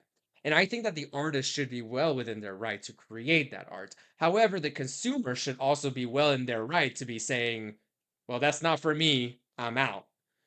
So there is a bit of a conversation there. I don't think Final Fantasy VI reaches that because, like you said, must have, need to have. You can enjoy this game without knowing No, much about operas and anything like that.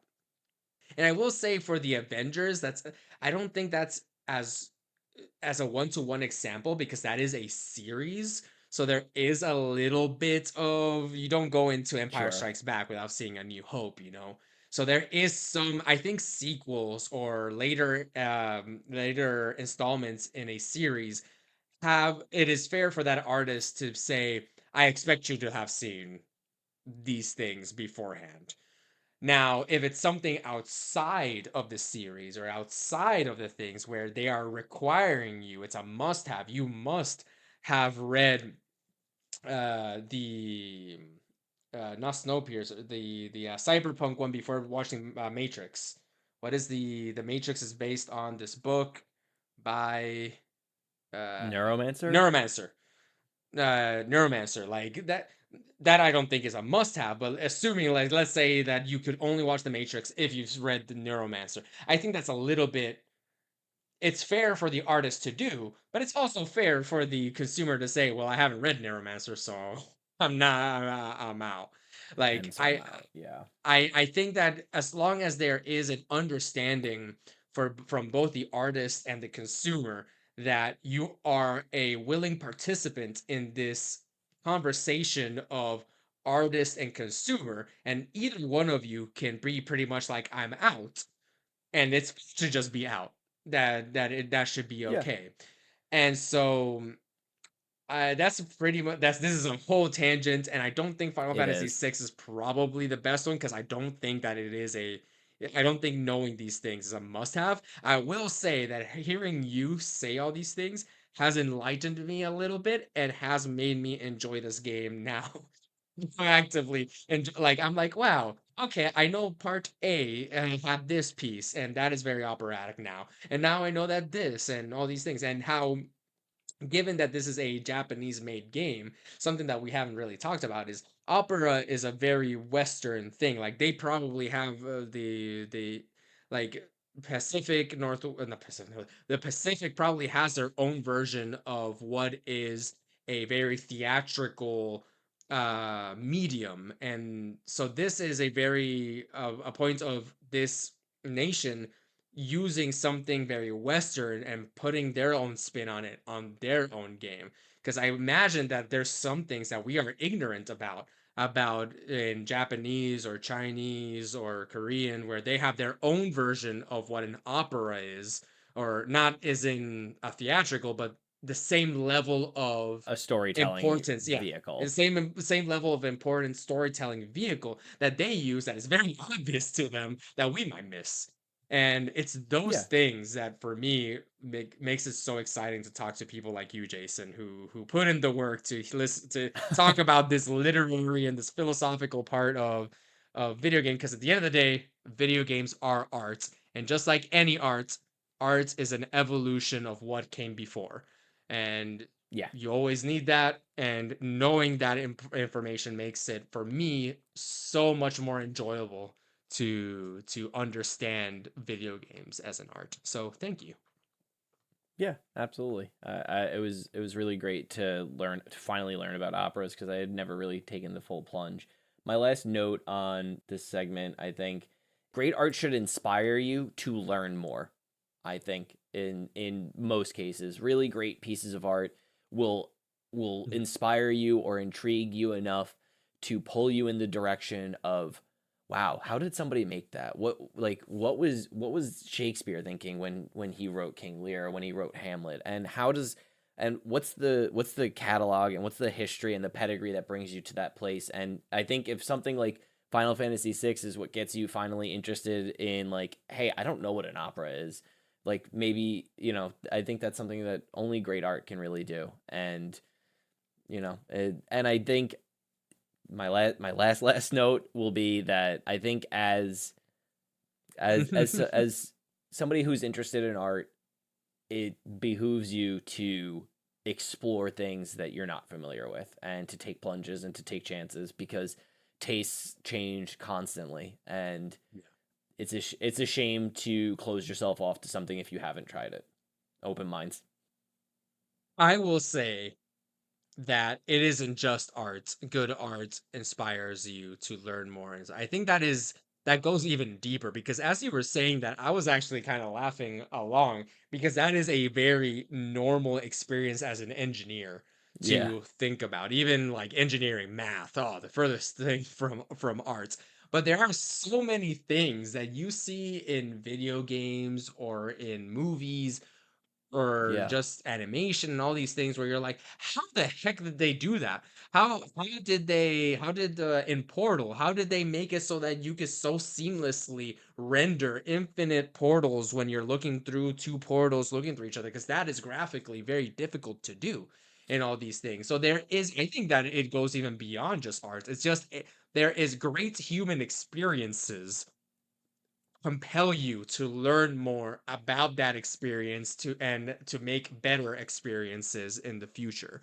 Like it is something very innate to our humanity. I think it goes because yeah, like I said, even in engineering, even I bet that even in math, some people are like, Yeah. wow, what theorem did they use to actually come to that conclusion? And they go off and then they learn. One of the patron sense of the Francisco Martin experience, another one, John Carmack, legendary Okay. engineering mind. This is the programmer, lead programmer for Doom. Is his big claim to fame. He did a lot of other stuff, but that's probably like his main. John Carmack and John Romero were the tag team that made Doom, and just learning about his mind and how he thought about things. And there's this piece of code, for example, that all it did was multiply two numbers together. That's all it did. And you normally in coding, you just put like, okay, 2 asterisk 2. That's 2 times 2, you get 4. But for some reason, there was this piece of code, this function that John Carmack made that was just 8 lines of code that just multiplied two numbers together, but it didn't do it by using the asterisk. It did it by like manipulating memory and by calling different things. And you're like, what is he doing? What the heck? And then you profile it, which for non-engineers, profiling is what we call checking the performance of something. So you profile one thing, you profile a second thing, and bigger number better. That's all that profiling means. And you profile this function and you profile that 2 times 2, and his code was faster. But like, automatically, like, and just like this is the level of like in-depth engineering love for programming that John Carmack got into, where he got into this flow state of I can make things better and more performant if I understand the system and think outside the box. And that itself made Yeah. other engineers think outside the box and pushed it forward and things like this. So all this to say, I love that you say that and that quote. This is we're going far. This is I'm so happy that you started this podcast talking that this is a podcast about philosophy and design in video games because we are entering higher levels beyond Final Fantasy Yeah. VI. But Let's bring to it back down to bring it back to terra Final Fantasy firma, VI, so to speak. to, to terra firma. Um, I know, bring it back to opera Music. Very music. important to Final Fantasy VI. So, oh, the music in the game is just so unbelievably well crafted, and in the distinctness of it being inspired by the operatic tradition, each character, each area has these super distinct leitmotifs, which are just musical motifs that repeat throughout a piece, that are used to signal an emotion, signal a character, or sometimes create a conversation based on how it's being used, how it's being arranged and changed, and things like that. And these distinctly audible leitmotifs across both character themes will interrupt and create tension constantly throughout the game. And like you mentioned with Kefka and his laugh, Kefka's theme is particularly incredible. It's great because it is so abrupt and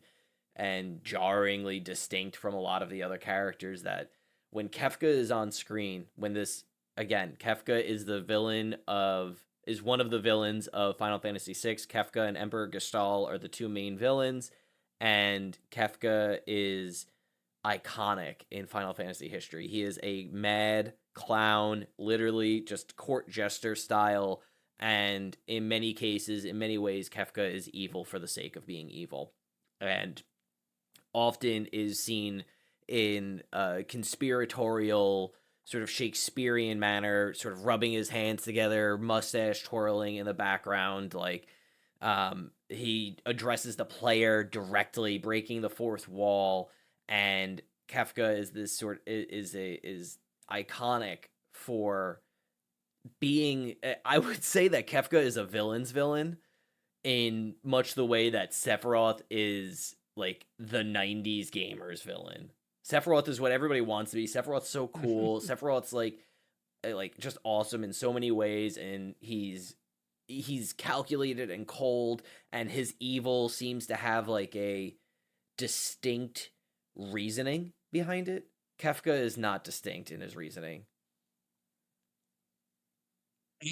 I guess we'll just get into it. We'll return to music because I think it's very important. Kefka's song music is iconic in that it feels so goofy yet such undertones of like something is not right, like, and later on, actually that might be a spoiler, so I won't mention it, but I will Yeah. mention it later on. But now that we're talking about Kefka versus Sephiroth, let's rip this band-aid. I love Kefka.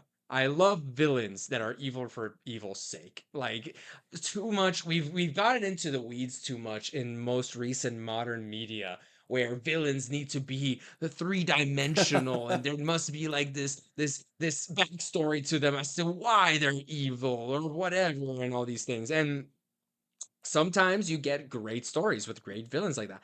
I don't think every villain needs to be like that. I think that's having a villain for villain evil's sake is great, and I honestly sometimes enjoy that more than sometimes the in-depth, like, deep villain character. Having said that, I do think that having a villain for being villain's sake does not make that villain a compelling Okay. character. I think that they are very not interesting. I think that they're very enjoyable, and I love it. I want to see more of evil for evil's sakes twirling. Yes, I will poison the water well. Oof. Oh, The oof. Power Rangers will never be able to defeat me. Like, I'm okay with that, and I do sometimes enjoy those, but I don't think Kefka is a compelling character. I think he's a very likable and enjoyable villain, No, not I would really a agree compelling character. So totally. I would disagree. Yeah, then great that we're agreeing. I would also disagree with a lot of people that say Kefka is better than Sephiroth as a character. I understand that you might enjoy Kefka, and that's great if you enjoy Kefka more than Sephiroth, but I do believe that there is more in depth to Sephiroth. Sephiroth feels wronged Yeah, he was in maligned, Final Fantasy slighted. VII. He's maligned. He was created as a monster. He's being held back from his full potential. He wants to revenge on the world and become the god that he believes that he should be. Yeah, absolutely. Kefka is just the Joker with no nuance. I like, think the like distinction there is that Kefka is a far less compelling character than Sephiroth, but he's a far more compelling but he's a better villain. I guess that goes back to what better means and what is the best Final Fantasy of what are you looking out of a villain.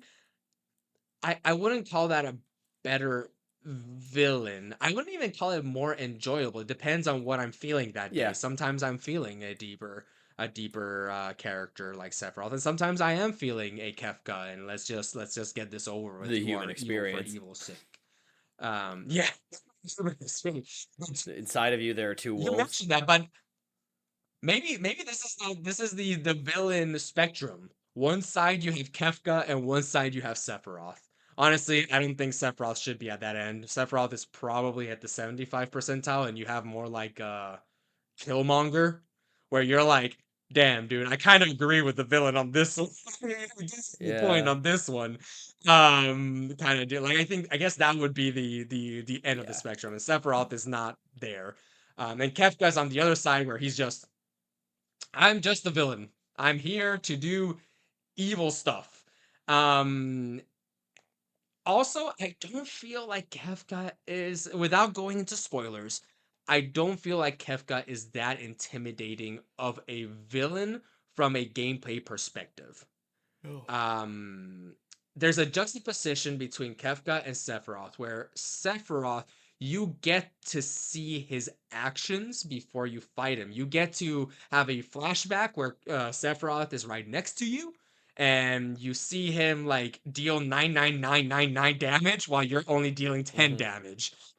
You see the aftermath, the bloodbath that has you don't get to see him because graphics and everything, but you see the blood everywhere that has happened due to Sephiroth going to town on a village and stuff like that. With Kefka, there isn't really that point. In fact, I only think you with I can't get too much into spoilers, but let's just say that there isn't that holy crap, we kind of have to take Kefka seriously moment that Sephiroth has. Where Sephiroth, you're like, uh-oh, this is the guy I'm supposed to be. Yeah, This is one of the main guys. yeah. I Okay, I'm gonna have to buy a lot of Phoenix yeah. Downs. You never feel that with Kefka. And so I I I wonder if this is a matter of Kefka's character being a lot more extroverted and therefore a lot of more bombastic. His look, his clown gear, it makes him much more memorable.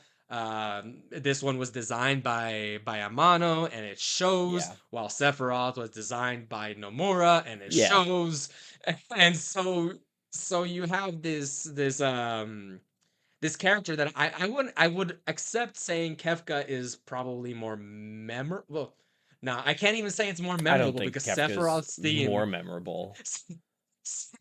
theme is just so Another great like villain leitmotif. Like, I mean, and what's more iconic? Certainly, One Winged Angel is more iconic than Kefka's theme. I'm not going to sit here and argue that, and I agree with a lot of what you have to say. Where Kefka is like the almost like idiot Scooby Doo villain, and he's constantly there, and Kefka's to me interesting because in Kefka's actions, he is both a character that is doing very little and is kind of like mustache twirling, hand rubbing, and then on other hands doing unbelievably horrific and committing horrific acts and terrible war crimes.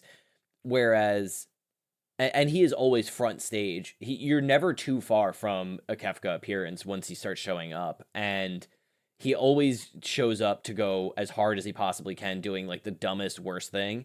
Whereas Sephiroth is the boogeyman of Seven, very, very much yeah. so. He is the monster under the bed for so long, and the reveal for Sephiroth being as iconic as it is as well is and the flashback as well is also just telling it. They're telling very different stories, and so I think having a conversation like I don't mind a little bit of hot take bait for the sake of it, but I mean they're just back to back. What incredible characters, right? From 6 to 7, where we have this in many ways an all-star cast in 7 and an equally powerful all-star cast in 6 with great villains on both sides. But like we said before with the opera of it all, Sephiroth could not be an operatic villain in my opinion.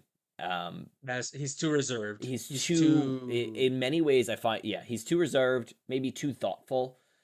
That's not to say that an operatic villain can't have distinct reasons and motives for being a villain.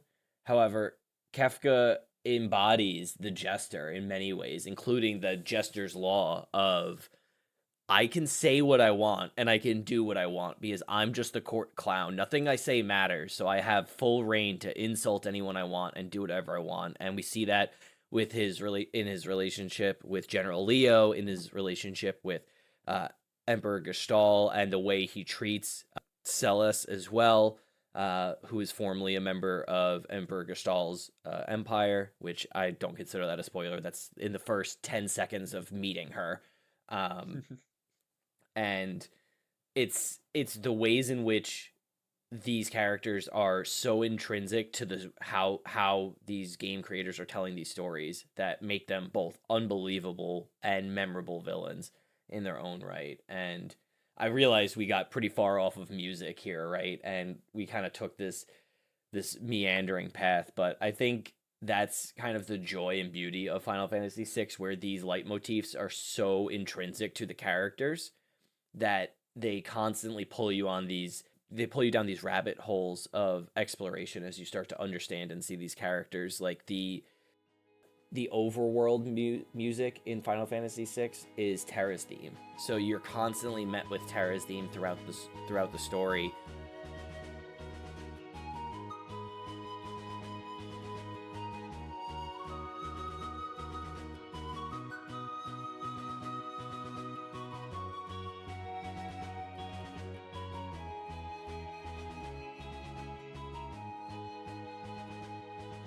And it becomes so intrinsic in your experience of playing the game because you it feels very much like this is Terra's story and we have a whole supporting cast, and it is so much like that. And just in more ways than that, I'm trying to bring this back to opera for us all so we can wrap the point. But every time you meet a character in this game, every single time you get the opportunity to name them, which I think you can do that in most Final Fantasies. But most importantly, when you do that, they introduce the character to you and then you name the character. And there's a tidbit at the end that I'll bring up at maybe at the top of the spoiler section that's really important to this, but they are introduced on a black screen with a spotlight shining down on them right after their big like introductory scene. So every character has a scene where something exciting, something awesome happens. Cyan fights the elite soldier in one-on-one combat to save his empire, to save his kingdom and save his family. And then as soon as you meet him, you get to name him and he has a spotlight shining down on him, and it's this extremely theatrical moment. Like the game is constantly telling you its story in terms of theater, in terms of Broadway, really. To give you a little bit of context of how cool this idea and this operatic is, in Super Smash Brothers, whenever they're introducing the characters, where there's a little bit of the trailer, there's a little bit of story, and all of a sudden they come in like super cool. They have their stance, and the name shows up and says like Kirby blows his way in, or Donkey Kong smashes the competition. It's kind of like that bombastic, like in your face, this character is now here and this is what he's all about. And it is such an enjoyable like moment to just, especially in this game, me not knowing how many characters were gonna show up. Like I'm like 75% of the all of a sudden I get one of those and I'm like who do you think you are showing up so late in this It's story and just awesome. having this super cool It's introduction just so scene? awesome. Man, And it's the great. games, like we said earlier, one of the game's features is splitting the party up because you have 14 playable characters throughout the course of the game. It will present you with scenarios where you have to make two parties of four or three parties of four, and in that segment, you have to kind of design your party members in a certain way, and the game's extremely open ended in how you can build your characters and create some nuance in there. But um, by doing so, you're constantly meeting these new people, and you're creating these parties. And in many cases, in the beginning of the game, especially, characters are forced away from each other, and then you get to tell additional stories. So very early on, you have a party of four that gets split off into a party of or you have like a party of five, and then I think it gets split into not five playable. I'm sorry. I'm trying to be considerate of spoilers. So at the very beginning of the game, you have a main party, Yeah. and due to some events that happen, you have to split the party just like in D&D. And so you have a group of four, a group of one, and a group of one. And the four splits off into one, and then it's a whole thing. But either way, I'm making a mess of this because I'm trying to be spoiler conscious. The point is, the game allows itself to branch these characters off to tell more stories, and then puts these characters in relationship with each other to have some moments. And to Fran's point earlier, a lot of this is not explored because, as much as every character is their own protagonist of their story, they are also not they're not really interacting super well together, except out of side of like some very key characters. Block, Tara, Celis, Edgar, Sabin are probably the main five that have a lot of moments and interactions between each other. Unfortunately, you will not get a lot of back and forth between like Cyan and I don't know, like Strago. it it's just like it could actually be a pretty cool thing, but it just doesn't happen, and it's Don't come into this expecting Fire Emblem Awakens, where you can have pair up any character with any other character and you'll yo, have if a they did this lovely game conversation in between Three them. Houses It is style, not I that. wouldn't play any other video game. I, I would not play any other video game. Which is actually does bring me in, kind of segues really nicely into the question of, does this game Yeah. deserve a Yes. remake? Yes. I think that it really does need it. I there has been rumblings. I looked online, like, has there been like conversations about this being a remake? They've said that unfortunately, because of the huge cast of characters and the stories that they would want to tell in a remake, that it would probably be longer than Final Yeah. Fantasy VII Remake quadrology. It would have to be like 6 games. Like, it would have to be like something ridiculous to make it service. But this is a game that, for as much as I say that has aged nicely, I think the one thing that would make it age even nicer was if it Oh had voice man. acting, like, good voice acting to kind of get the nuances of some of the, because there's so much stuff that when I read, I was like, I don't understand if they're trying to be jokey, are they trying to be serious, or I need a little bit more context here, and the voice acting would really help that. So I honestly, if you just re-released Final Fantasy VI the same way it is, but give it voice acting, I kind of think that I would just like that. I would Yeah. repay the game for the Yeah. game and play it again. Just that. Not because I'm lazy and don't want to read, but because there is some nuance with that director can add in to and tell the voice actor, hey, you are blank right now, so act blank. So There's that is something that I've always wanted that I really do would like Final Fantasy VI to get remade. dude, just voice acting. There's a single titular moment in Final Fantasy VI, especially it being so operatic, that if it were actually voice acted would be so dope. It's not even funny. I can't. I feel like I want to jump ahead into spoilers because I just want to. We've been doing this for a while, and I want to make sure that we get some time to talk about it. Talk about the rest of the game. So, um, So let's just do it. yeah, Let's go to spoiler-free verdict. We can push on to spoilers and just talk about all this. yeah. So my spoiler-free verdict is play the game, play the game, play the game, play the game. Give it a few hours. It's an RPG. You got to let it sink in. It Um, is a slow burn. I I disagree. I think it starts off really exciting because Okay. it feels very different from other RPGs. If you are not an RPG person, this could be the one for you. But I haven't thought about that question that hard, so take it with a grain of salt. The game's great. The music's probably the best in Final Fantasy, top three for me anyway. And it's just a delight to play, and you can play it on you can play it on your cell phone. Like, what are you waiting for? I will say my spoiler-free verdict. If, like I said, FF6 is the most D&D retro video game you've ever wanted. It's very impressive how seamless the story goes from story beat to story beat, without making it feel abrupt. Even though in a vacuum, each story is pretty different, in their own little way.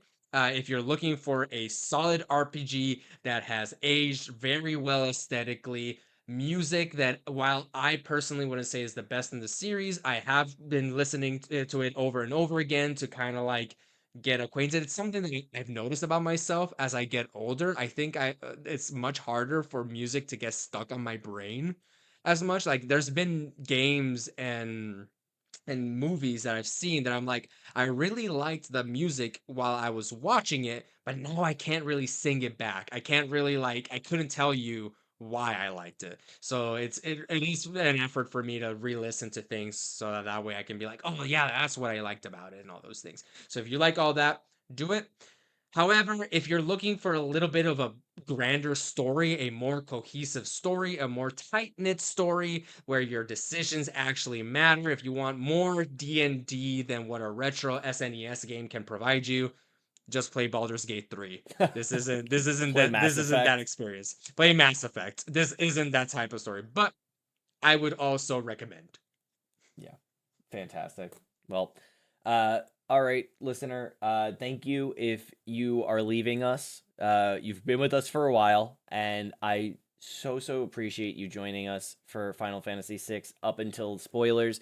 I hope you have a wonderful time playing it, and when you do, please let us know. Join us in the Discord. Drop us a note. Say hi. Shoot us an email. Use your items at gmail.com. You can find me on Twitter. You can find Fran on Twitch. You can find us on Discord. It's the easiest thing. You can just do it. Everybody's got one now. And thank you for joining us. And we are going to get into spoilers. So if you don't want any of the game spoiled for you, now is the time to leave because I'm probably going to spoil the end of the game right at the beginning of the segment. So fair warning to everyone else. But thank you for joining us if you're leaving now.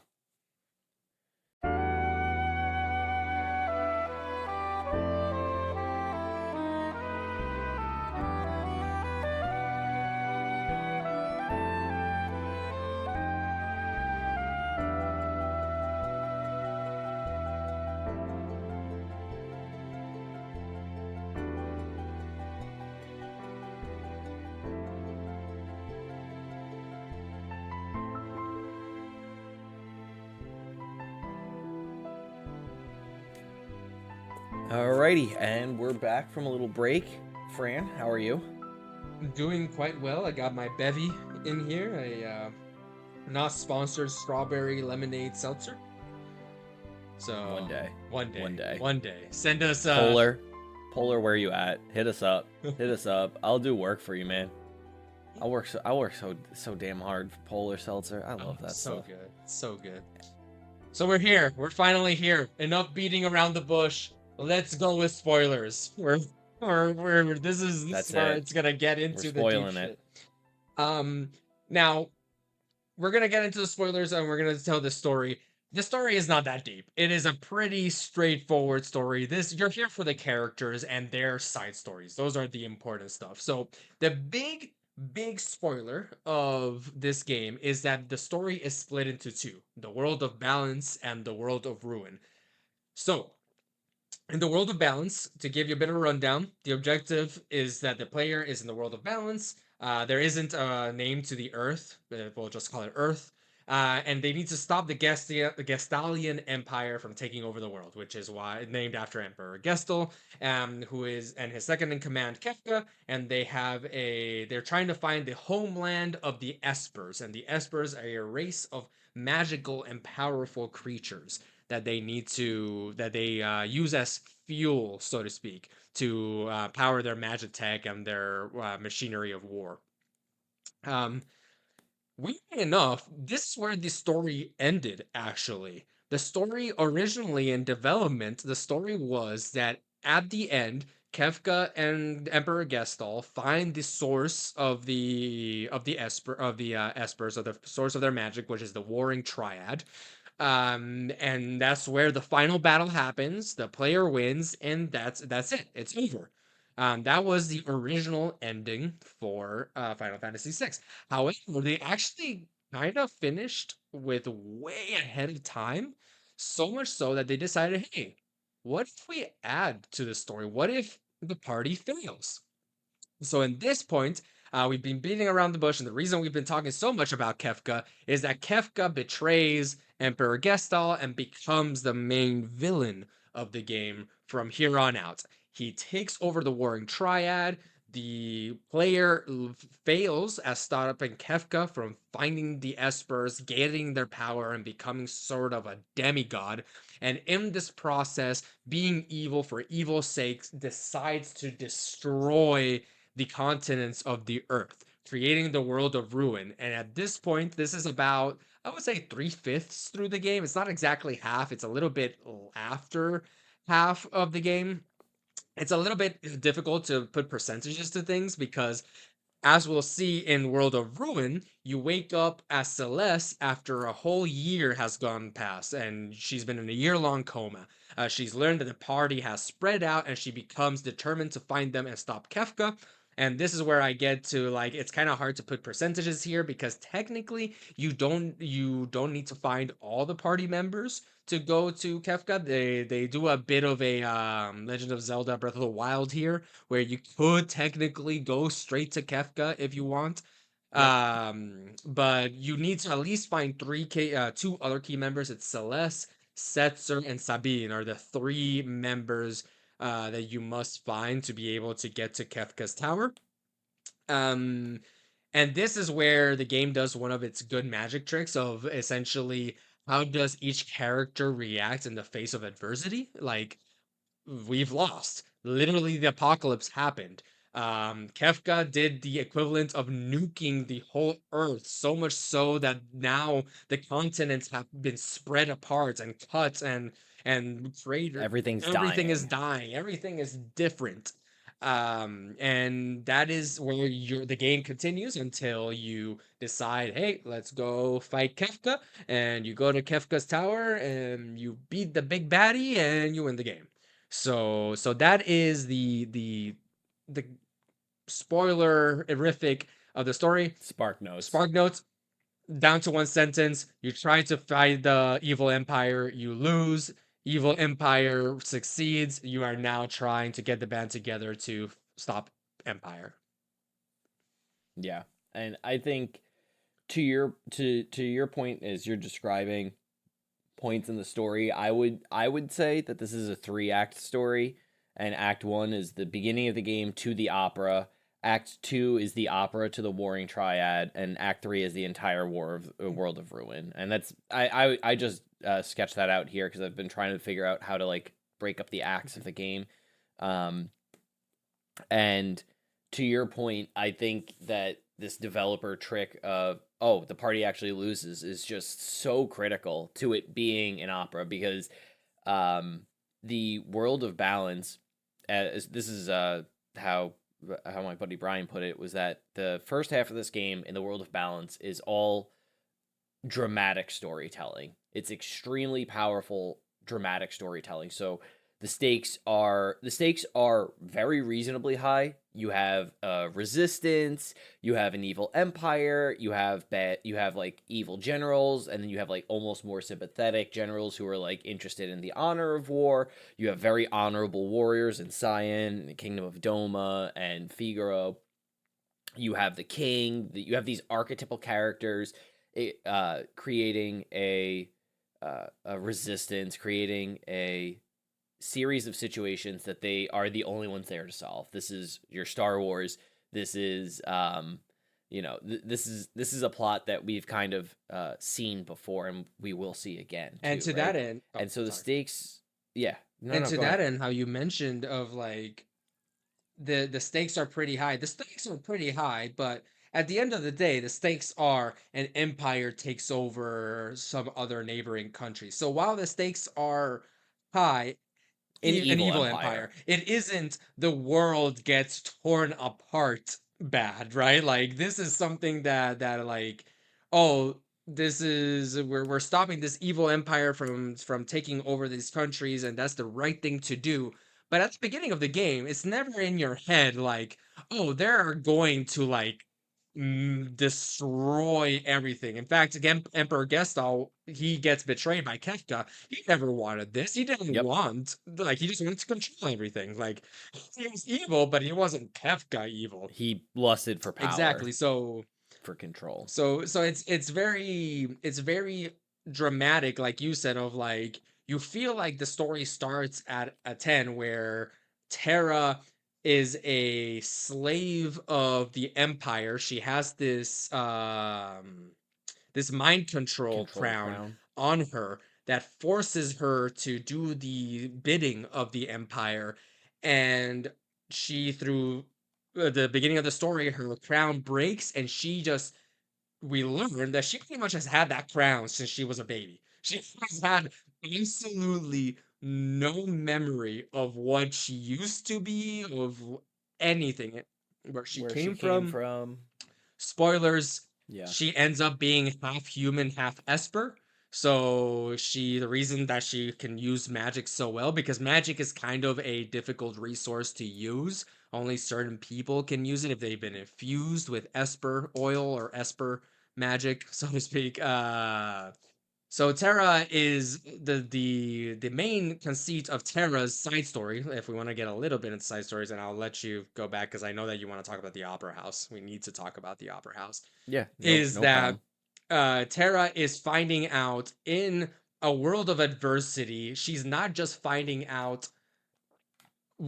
She's not going through these external troubles. She's going through really meaningful internal struggles of who am I? Yes. What is the point of living? And why do I want to continue living? Like, obviously, the world has gone to shit. So that isn't the reason I should want to keep on living. Because it was because there's no point to live for the external. So why do I want to keep on living? And what I like about Terra, who ended up probably being my favorite baseline character, she doesn't have the highest highs, nor she has the lowest lows, in my opinion. She's probably the most, yeah, this is a solid character, is that she decides, oh, it is love that is going to make me fight forward, but not romantic love, as a lot of these RPGs want to make the main protagonist character always have. It's motherly love. She finds a group of orphans that, because of the apocalypse, the world of ruin, have lost all their parents, and she finds meaning in taking care of these kids, and that's what she finds meaning Yeah. in. And I like that. I like it's very simple, very straightforward.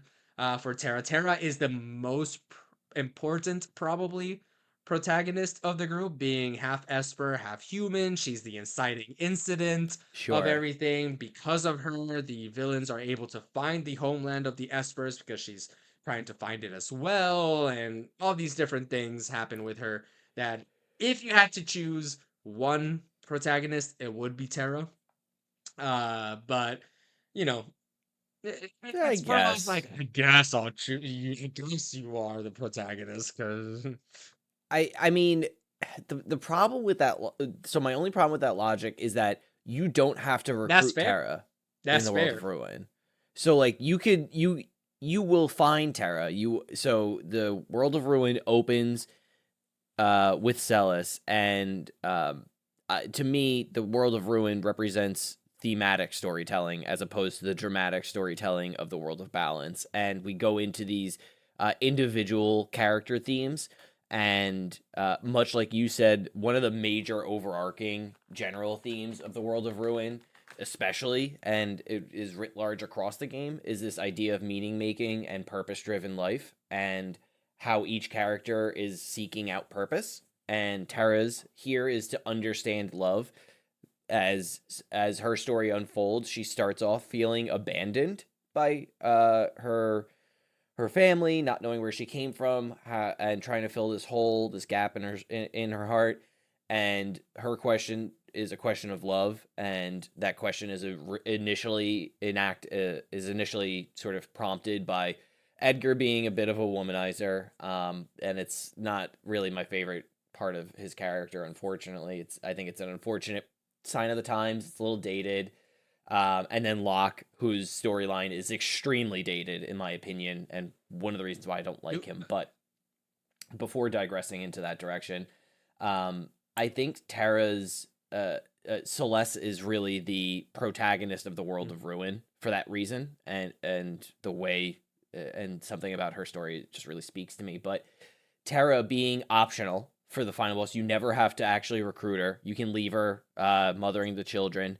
And it's a bit of a beautiful story in and of itself to see that. And I think that with Tara, Tara in the World of Ruin is such an interesting story because, like you said, it's in one hand it's really beautiful and it's really great to see this role reversal of it's not romantic love and it's a motherly love, but at the same time, and this is when I was actually talking to my partner Aislinn about this, and she's like, oh, so she's just a mother, so her job is just to be a mom, so she's a woman whose job is to be a mother. That's interesting. That's Yep. progressive. And it's like, no, you're absolutely right. Like it's 100%. Like it does feel a little bit pigeonholing in a lot of the same ways that Celis's story, where she kind of ends as the romantic object of Locke, and vice versa,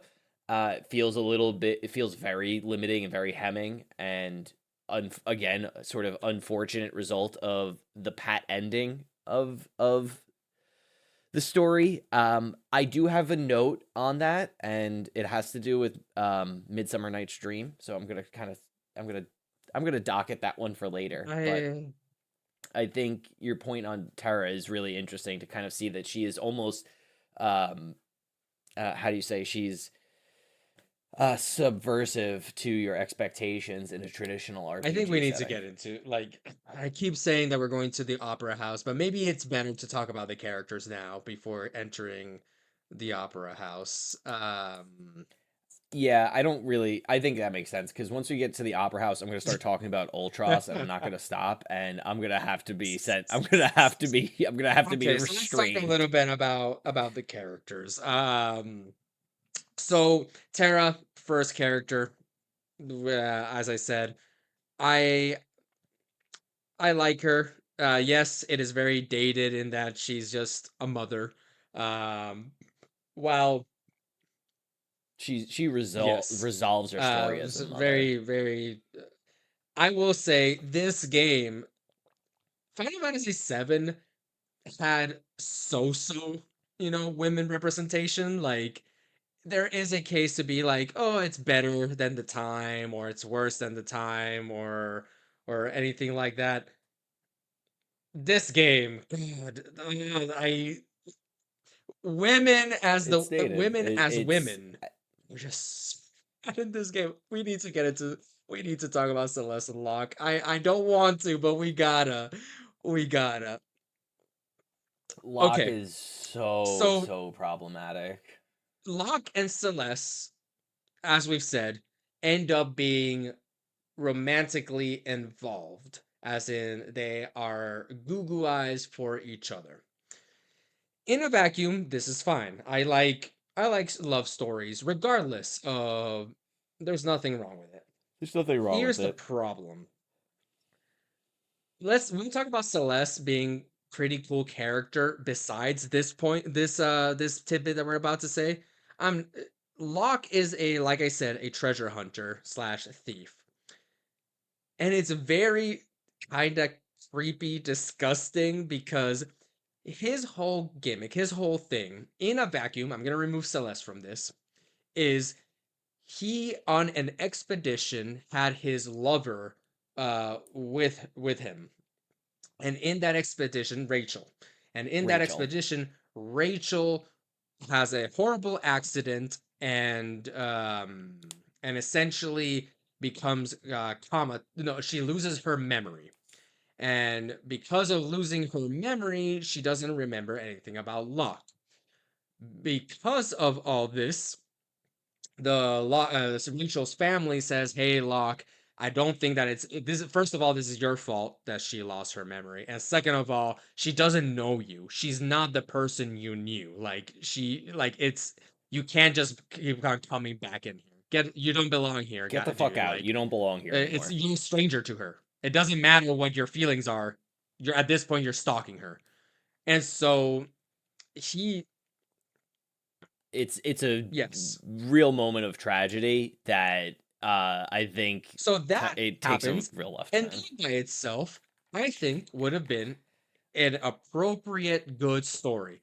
The loss of somebody lined up, the Yeah, loss of that's somebody lined not up. because of their death, but because of their loss of memory. Like that could be a very powerful story. That is not the story Final Fantasy VI wants to tell. The story Final Fantasy VI wants to No. tell is that after that, something happens with the Gestalian Empire, where they attack the town that Rachel is in, and she is killed.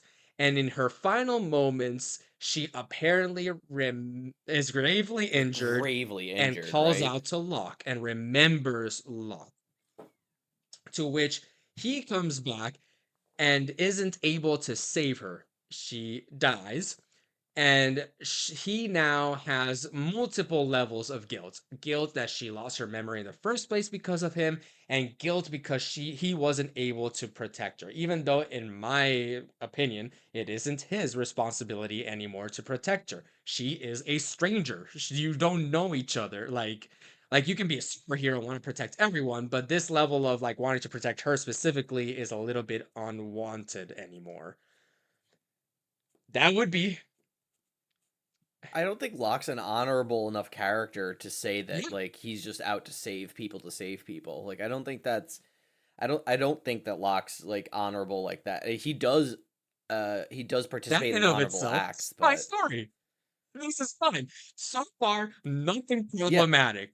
So far, other than like a little bit of creepy, Yeah. stocky, but it's okay to have a character who learns, whose character growth is to not be that type of person, to realize that she's somebody else.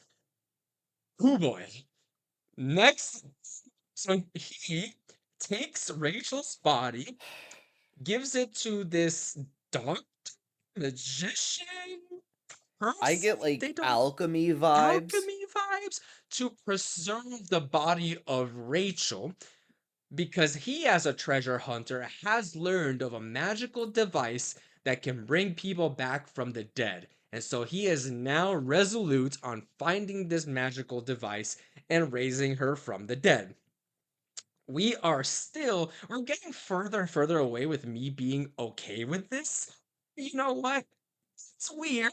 When video games are supposed to, you can be a little bit risque with the story. This is you can probably It's spin this in a he positive way. I yeah. Enter Celeste, and this is where you lose me, bro. He starts to have a romantic relationship, not romantic relationship, but flirting slash. It's obvious to everyone that they are They're falling falling in in love. love while Rachel is in the basement, and and all these things, and to a point that Celeste learns about Rachel and learns about the basement, and the fact, and this is where you And enter, confronts and him. confronts him, says, "Hey, if you find that item and resurrect Rachel, what is us? Are we done? Or what? Like, are you still like?" not over this woman who has died. Obviously, you're not over because you're like keeping her Because in. you've preserved her You've corpse at preserved, the moment of her death. and this is where Celeste. I loved Celeste until this point, and it was like because it is a 80s 90s video game, bro. We obviously the girl needs to be either a mother or fall in love with still falls in love with Locke.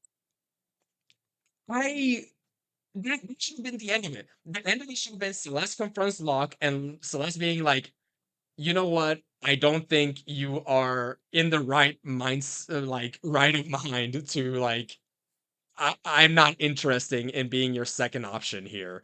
Like, you are definitely like something's wrong with you. You need to work yourself out.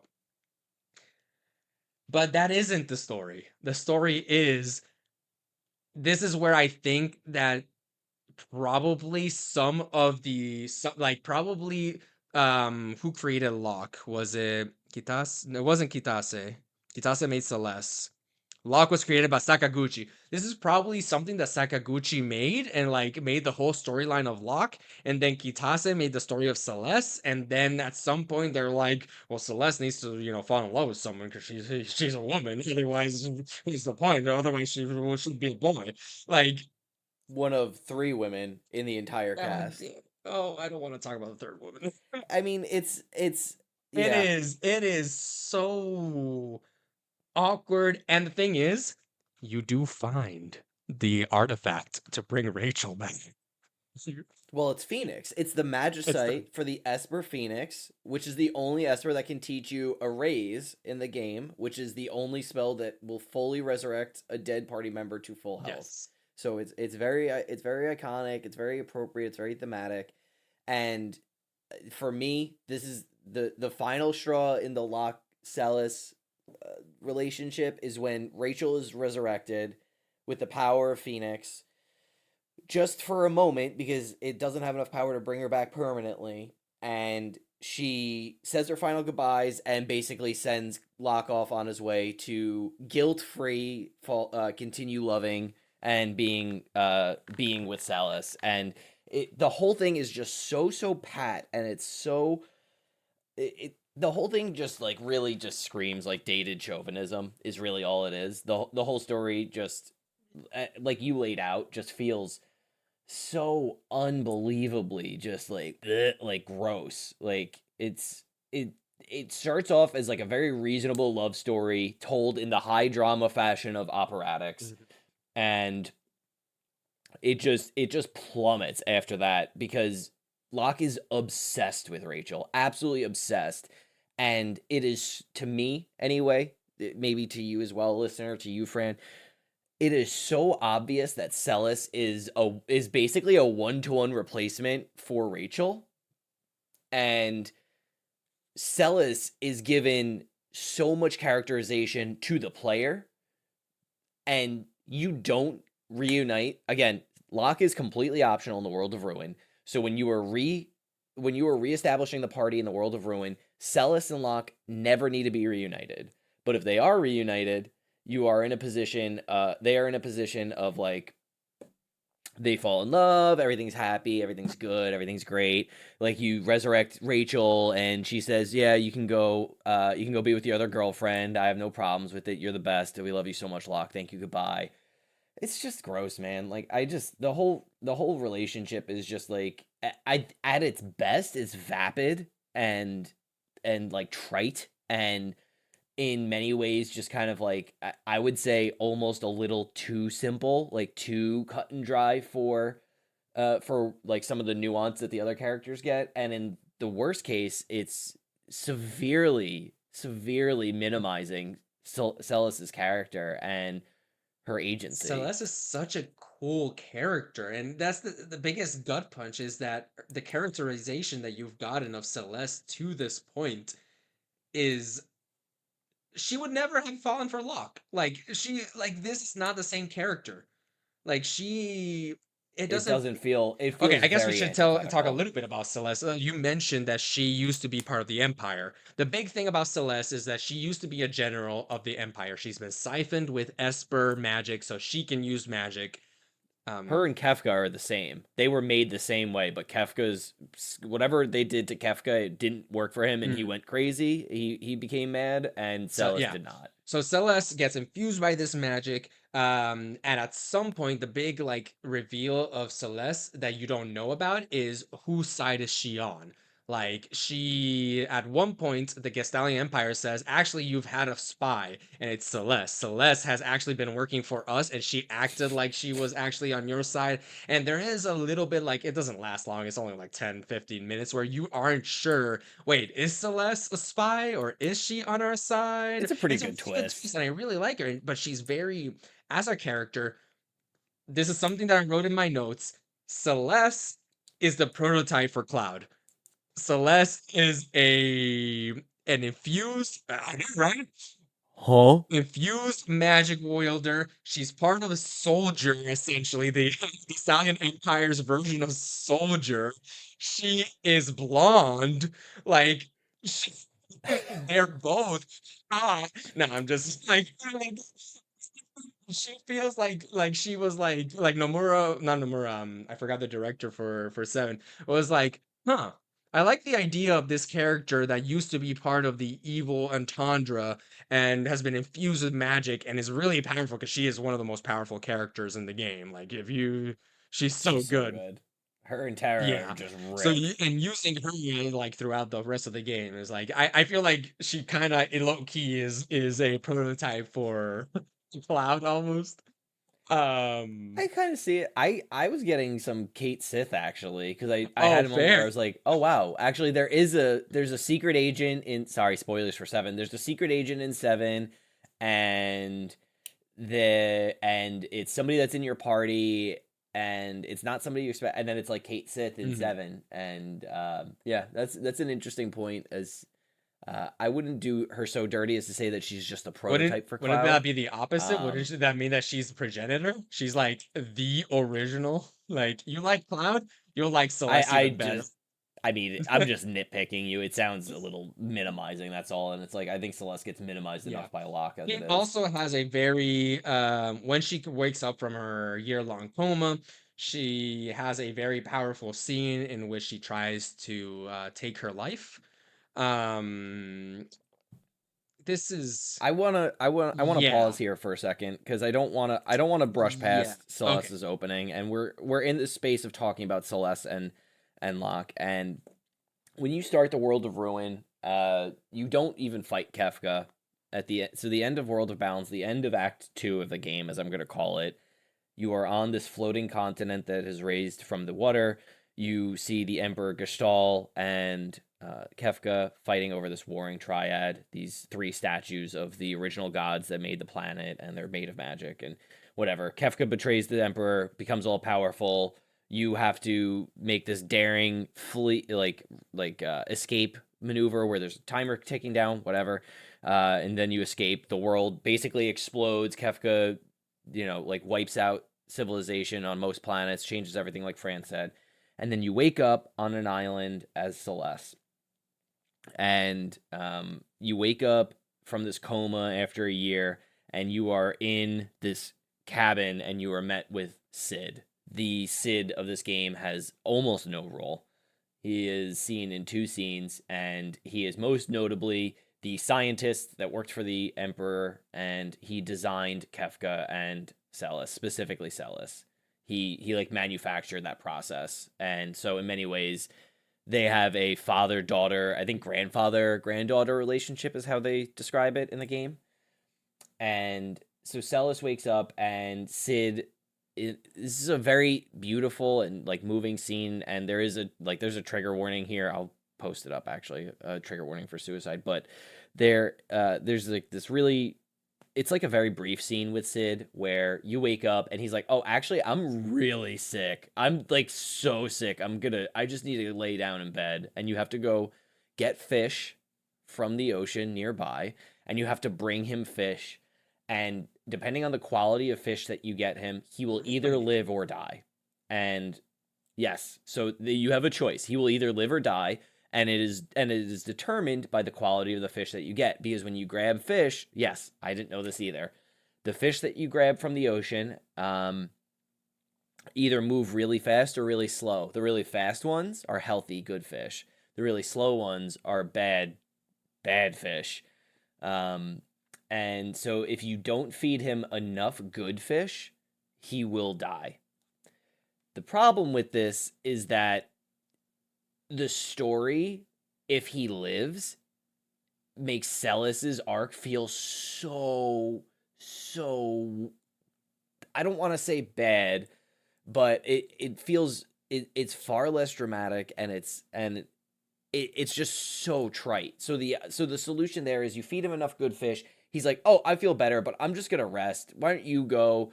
Oh, I have a raft in the basement, by the way. I forgot to tell you when you woke up. Anyway, here's the keys. Take the car, honey. Be home by midnight. Thanks. And she just leaves. That's it.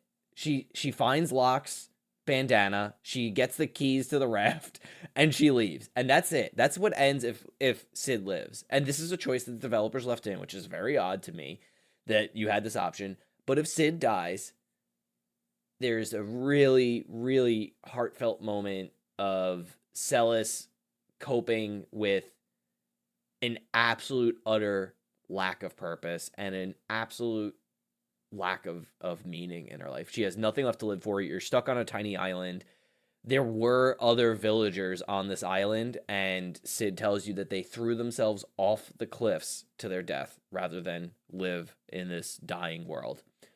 It is bleak, and it is tragic. And Celis, having seen Sid die, feeling like she has nothing left, and she woke up for nothing, takes herself up to the cliffs, and she throws herself off the cliffs and attempts to kill herself and attempts to take her life. And it is such a powerful scene, and it absolutely sets the tone for the rest of that act. And it puts such and to me it just sets such a fire under her as a character.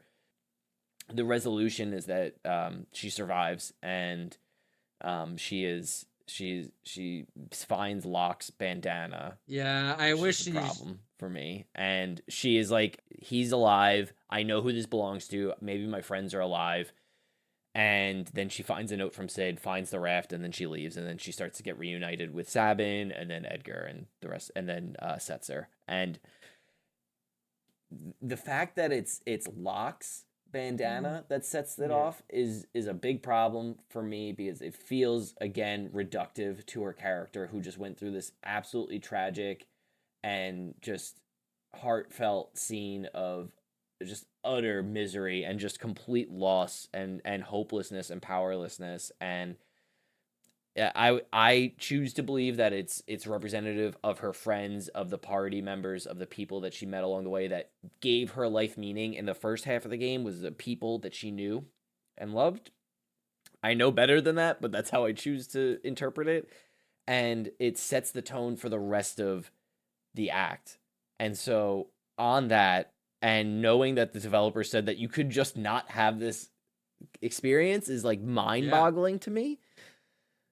And it's one of the reasons why I think Celis is the main protagonist of this final act in the world of Ruin, and I find her to be such a beautiful, incredible character, because she has these real extreme dramatic moments that are in many ways deeply human, but in many ways so exaggerated that it's hard not to feel for her.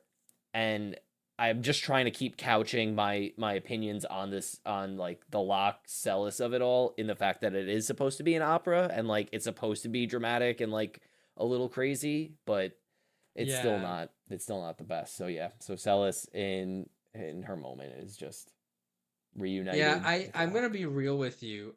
While I do understand that the world of ruin is finding meaning in a world of adversity, I will say that most of the characters kinda get tainted by the world of ruin a little bit, in that not tainted as Yeah. in the world has changed me and now I am like different, because that would be an okay, but more of like, oh, that's kind of awkward that you're doing this. I kind of liked you better in World of Balance, where you still weren't a good, like a flawless character. You still had like things that you needed to work through and stuff like that. But at least you weren't doing X, Y, or Z. Locke and Celeste, you kind of know about this even before World of Ruin, so they don't have it. But one character that I honestly really liked in World of Balance, that in World of Ruin I was like, that's it's kind of creepy, dude, is Cyan. Uh, I Oh God, oh god, Cyan my with the guy, letters. no, what are you doing? What is you doing? He's a troubled man. I mean, he is my thing with Cyan is that I feel like his character is maligned by the story because he's Yeah, like because he goofed has a on so badly Shakespearean in the game. speech. He speaks in like I would Old call it English, like yeah.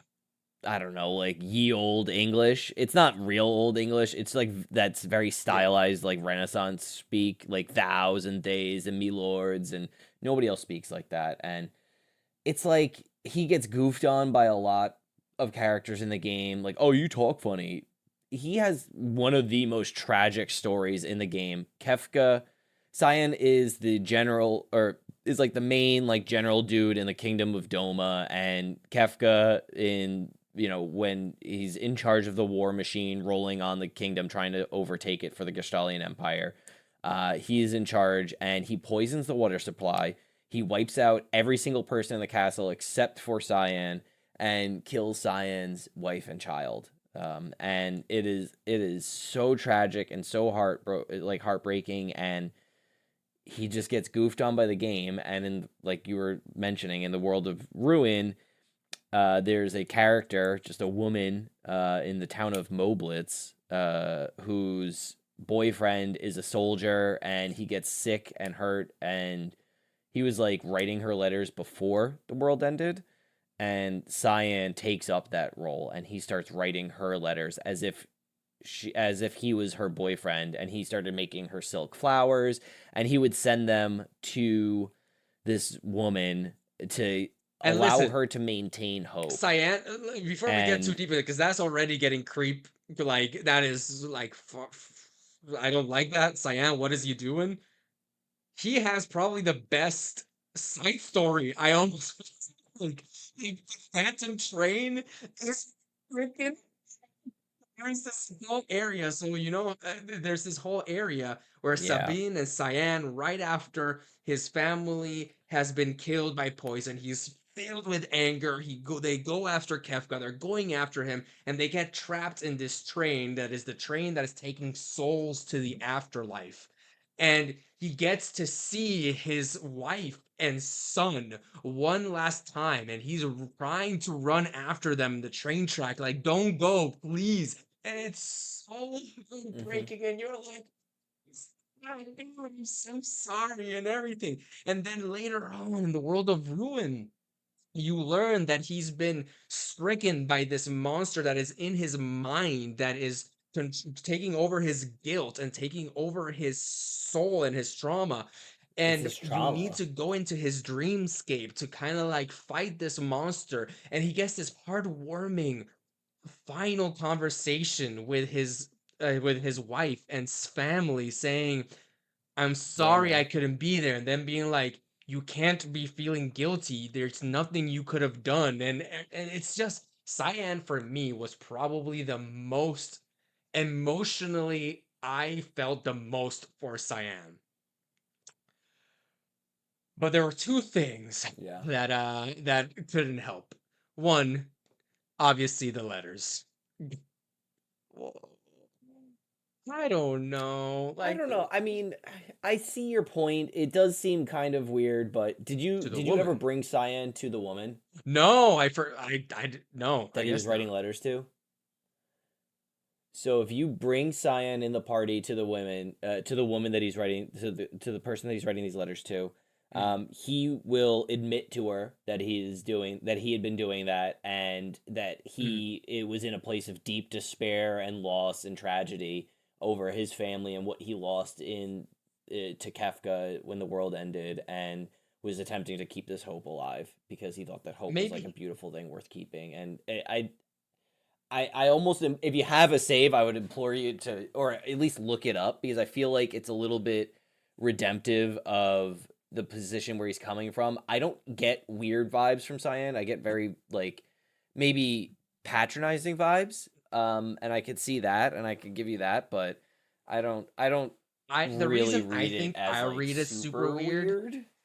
is because A, the art of Cyan makes him look like a much older gentleman. And Oh, he's in his 40s for sure. The concept art, and the he's girl an seems adult. very young, like 20s, early 20s and all that stuff. And Yeah. obviously they're both of legal age. In a normal relationship, I'd be okay with them. But the fact that he is kind of like it just felt very icky to me. Maybe if Cyan was younger, or if the woman was older, maybe I would have felt more okay with it. I mean, they don't have a just to be clear to the listener if they're not aware. Yes. There is no romantic relationship here. He is only writing her letters as if he was her Yes. injured, unable to travel boyfriend.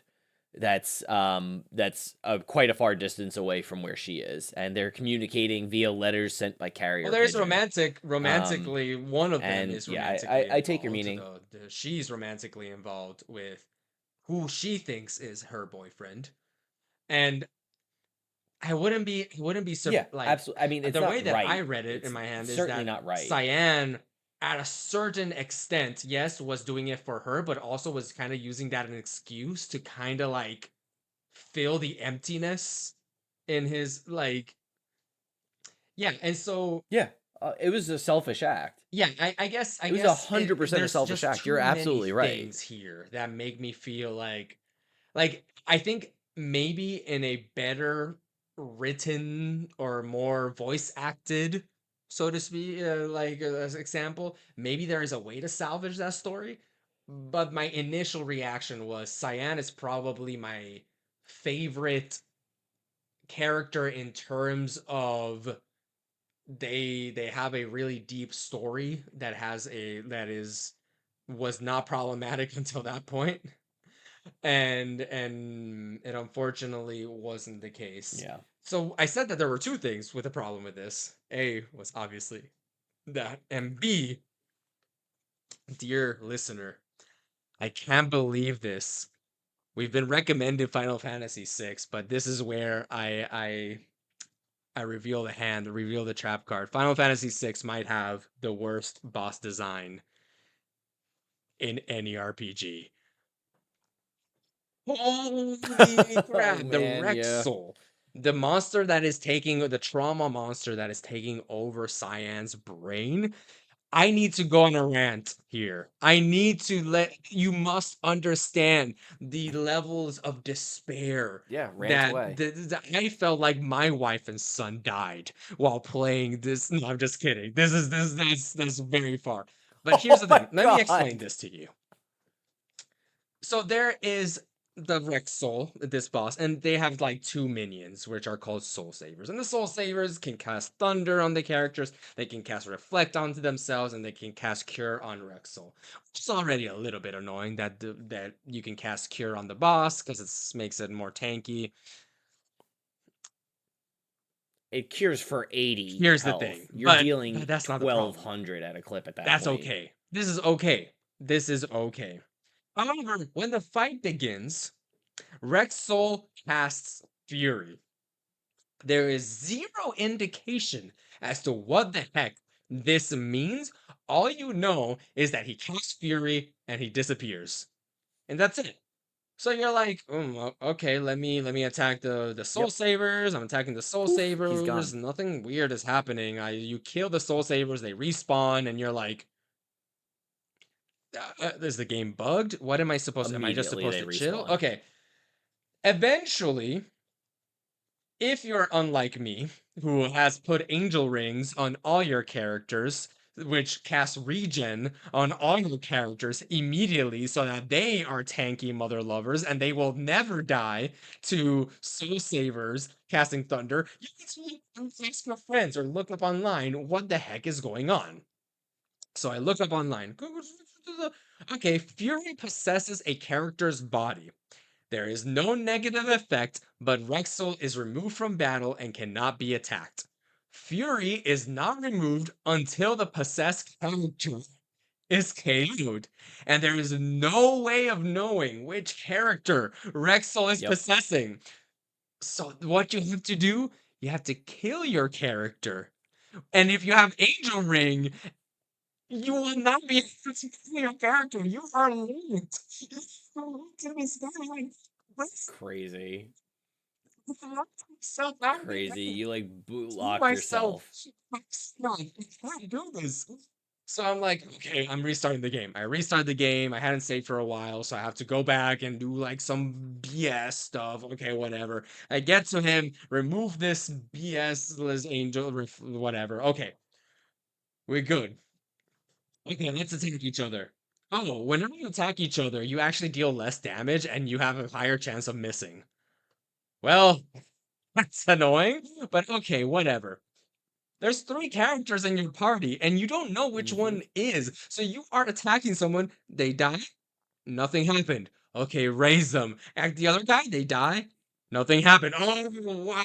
Oh, look at me. It always is the second or third person you kill that is freaking being possessed by Fury. And you're like, okay, we've done it. We've gotten past this. It's over. Let's kill Rexel. Rexel casts Fury 60% of the time. It is their turn.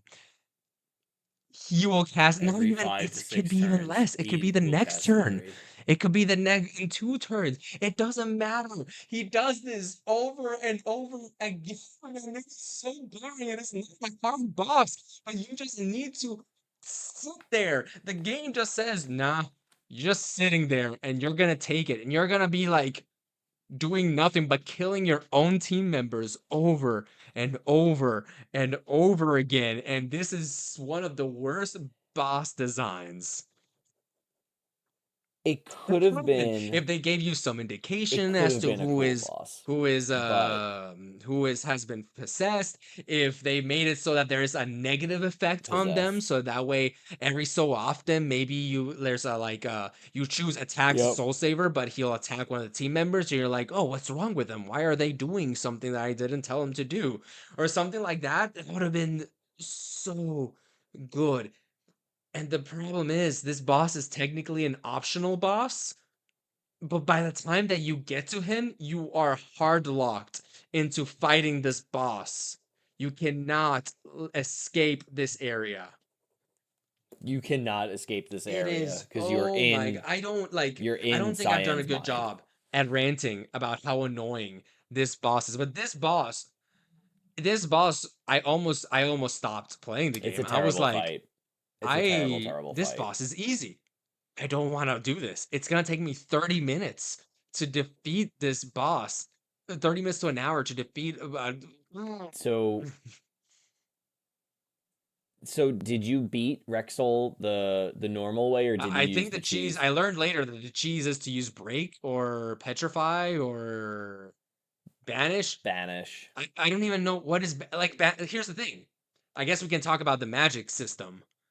The magic system, Yeah, I wanted to use this to lead yeah, into the magic gameplay. system I think I like the concept of it of like any character can so the way that the magic system works is that you have these magicites, which are the remains of espers that they can give up willingly or forced to become.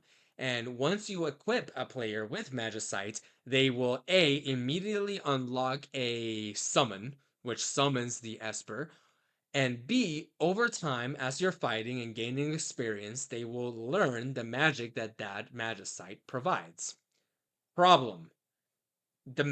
Other than the summon, the magicite does not give you the ability to cast that magic. It is not like materias You or have to jobs earn where it. you switch a job, you immediately have the abilities. You have the materia, you immediately learn the materia. And in jobs, you can learn the abilities, and once you switch jobs, the ability stays on the player after you switch jobs. That's the case here, but the Magicite by itself doesn't give it to you. It seems like a prototype. Like they were just that close. If they could just make it so that, hey, whenever you put the Esper on, it'll give you these three magic spells immediately, but you need to learn them before having them permanently before you switch. That would have been great. Would have loved it. Would have been able to use the cheese strats. Yeah. That's great. Problem is, if you haven't learned it, now you're forced to grind. You're stuck. You Yeah. can't you You're can't stuck. really like do it. So it's I think it's yeah. You gain you gain the spells from the magicites. So for instance, I think it's like Catabolus that teaches you banish among other spells.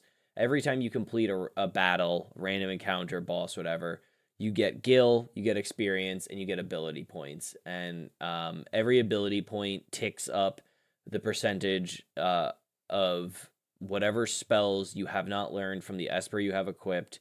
That is the resource that buys that spell basically, and you don't have any control over it. It kind of just goes in order. And a lot of the espers also give you stat increases on level ups as well.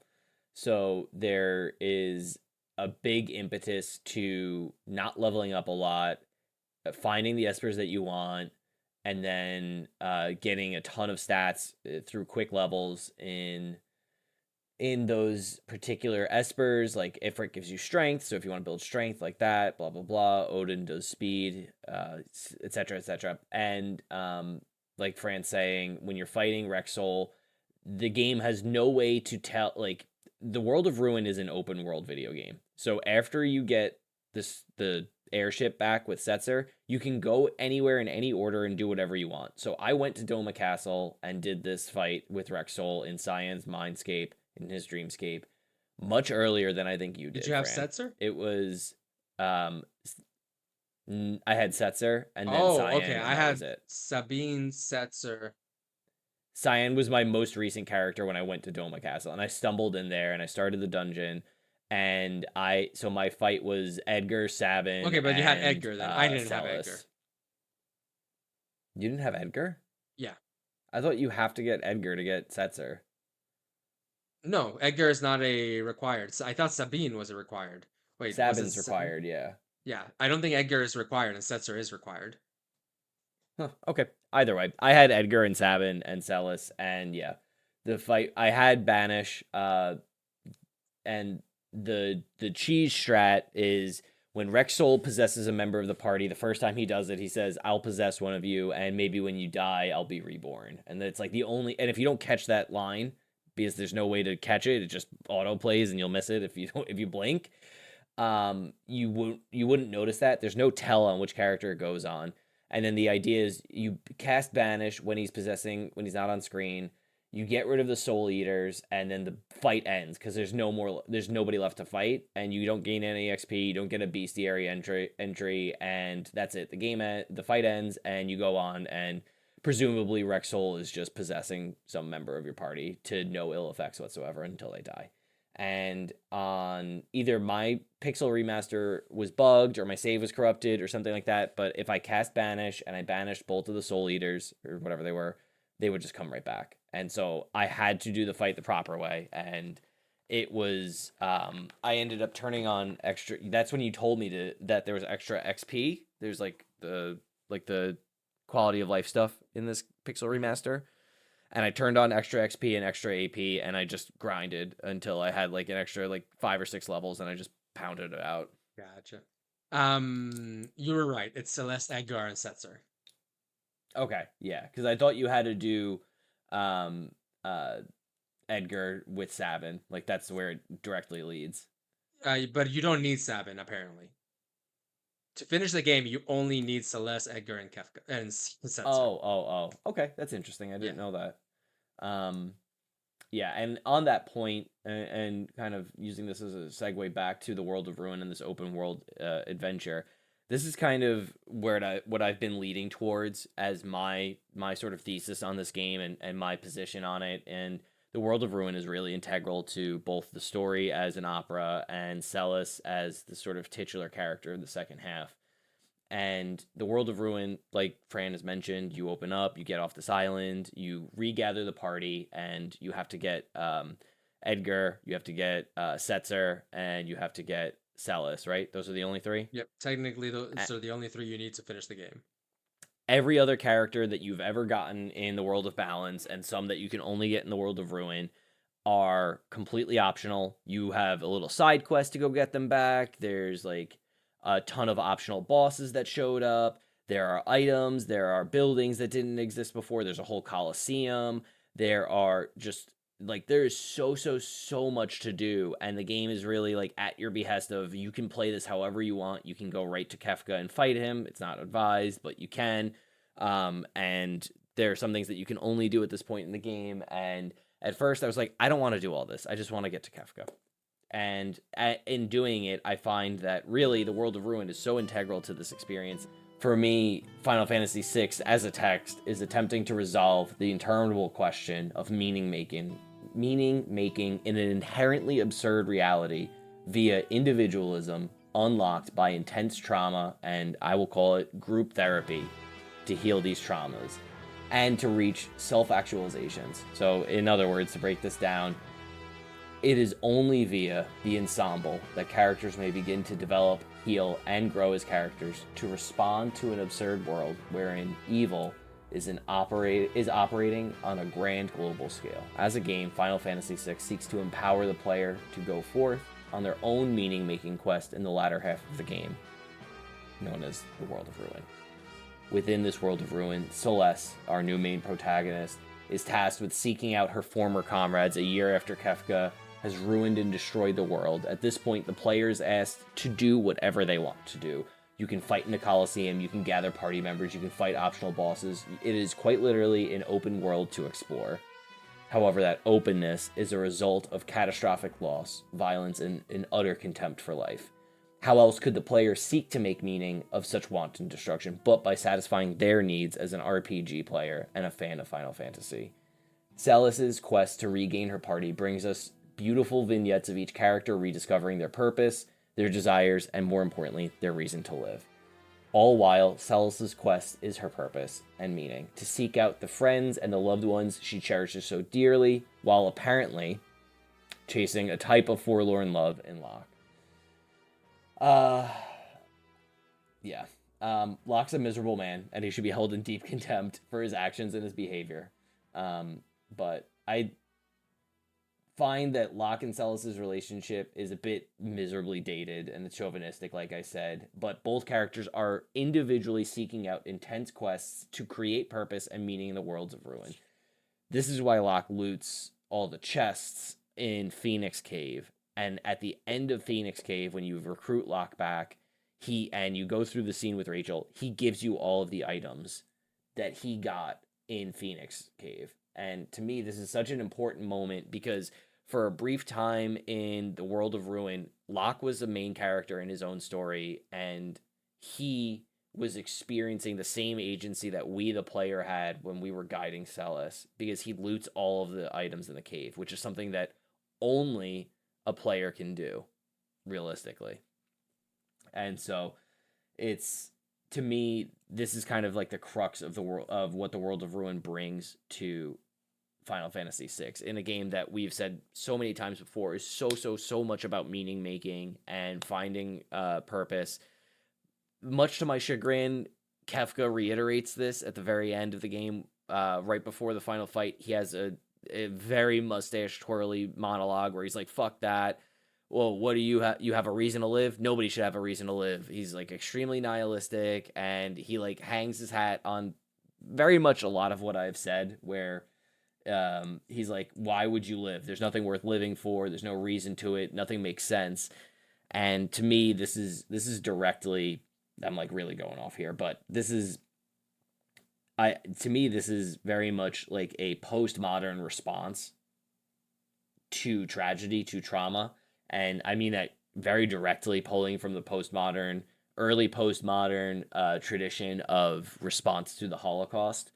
And in the postmodern literary and artistic traditions specifically, uh, much of media, much of literature, much of theater was attempting to reconcile and resolve and reckon with the realities in which humans created the Holocaust as a mathematically quote unquote efficient way to achieve their goal, but their goal was the mass extinction of particular groups of people, which was seen to be by any reasonable human to be something so horrific and so plainly evil, and yet it was solved through the powers of math and logic, through the powers of science, which were seen to be this sort of glorifying element of humanity to, in many ways, kind of remove them and elevate them from merely using religion as a guiding factor in their morality. And in the same ways that Sylvia Plath and Adrian Rich and so many of these unbelievable authors and Edward Albee use experience this tragedy, this sort of post traumatic stress. Um, Many of them turn to absurdity. And if you've heard or read or seen a play called Waiting for Godot, it's Albee's most famous. Yeah, that's Albee, right? Either way, it's a very famous piece of postmodern literature wherein there are two characters waiting at a presumed bus stop, I guess, for somebody named Godot, which is French for God. And the point in this that I'm trying to make here is that Kefka is this absurdity. He is an absurd, evil character who, like we said, is evil for evil's sake, and he seeks this wanton destruction severely because he just doesn't understand anything. He doesn't understand love, and he doesn't understand sort of the beauty of the world. And so, why should anyone else? He understands destruction because destruction is a result of power, and power is something that you can plainly see because it allows you to manipulate the world and the people around you. And so, in his final villain speech, sort of chagrining the meaning making that the characters made, whether it's being loved for Celeste or finding somebody to love like Locke, or in your case with Cyan, beautifully learning to appreciate what he had and let go of the traumas that ailed him for so long, and take solace in the friends that you made along the way. Or I guess Umaro is just conscripted by his through violence by his boss. But You can't just name I drop will, I Umaro and will, I not will. explain But who the in heck this he moment, is. Kefka is really doing this whole your meanings don't matter to me, and the cast of characters are giving you my meanings matter. This is, in many ways, it's sort of the beauty of the power of friendship kind of finish to a game. And in a game as dramatic as this, I think that is such a beautiful way to encapsulate the experience by giving the player the agency to create the world, to create a new world out of the world of ruin that they want, whether it's every single character, whether it's leaving Terra with the kids, whether it's killing that weird flying death bat, killing Death Gaze, or killing all of the dragons, if it's getting all the magicites, if it's revisiting lost scenes. There's so many little vignettes. The end of the game was just so beautiful to me, and it started off as something that I felt like was such a chore, and that's my pitch. That's my thesis. That's where I will leave my big thoughts. Umaro is a cute little Jenny that just it's just a fun cat that just fights zombies. It's cute. No, I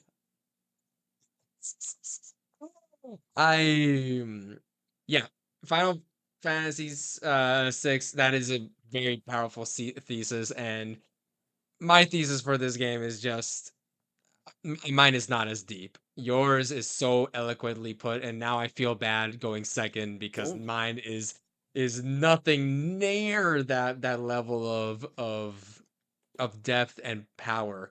For me, Final Fantasy VI is just a game of characters, a goofy, lovable band of characters who are in some way or another been conscripted into this fight. Whether you be a king in Edgar wanting to good for his people, or Umaru, whose boss is just making you go and go and do business. Umaro, the Umaro of it all. Umaru is literally a Yeti who is working for not Gogo, for Mog. Mog, who is a Moogle. Koopa. That is it, and he tells These you, are hey, optional help. characters that are not intended to be written into the story at large. Even though Mog Yes, does get vignettes. All of the characters actually get vignettes, yes. including All the characters you unlocked. Yeah. yes, of course. But I'm sorry, I interrupted.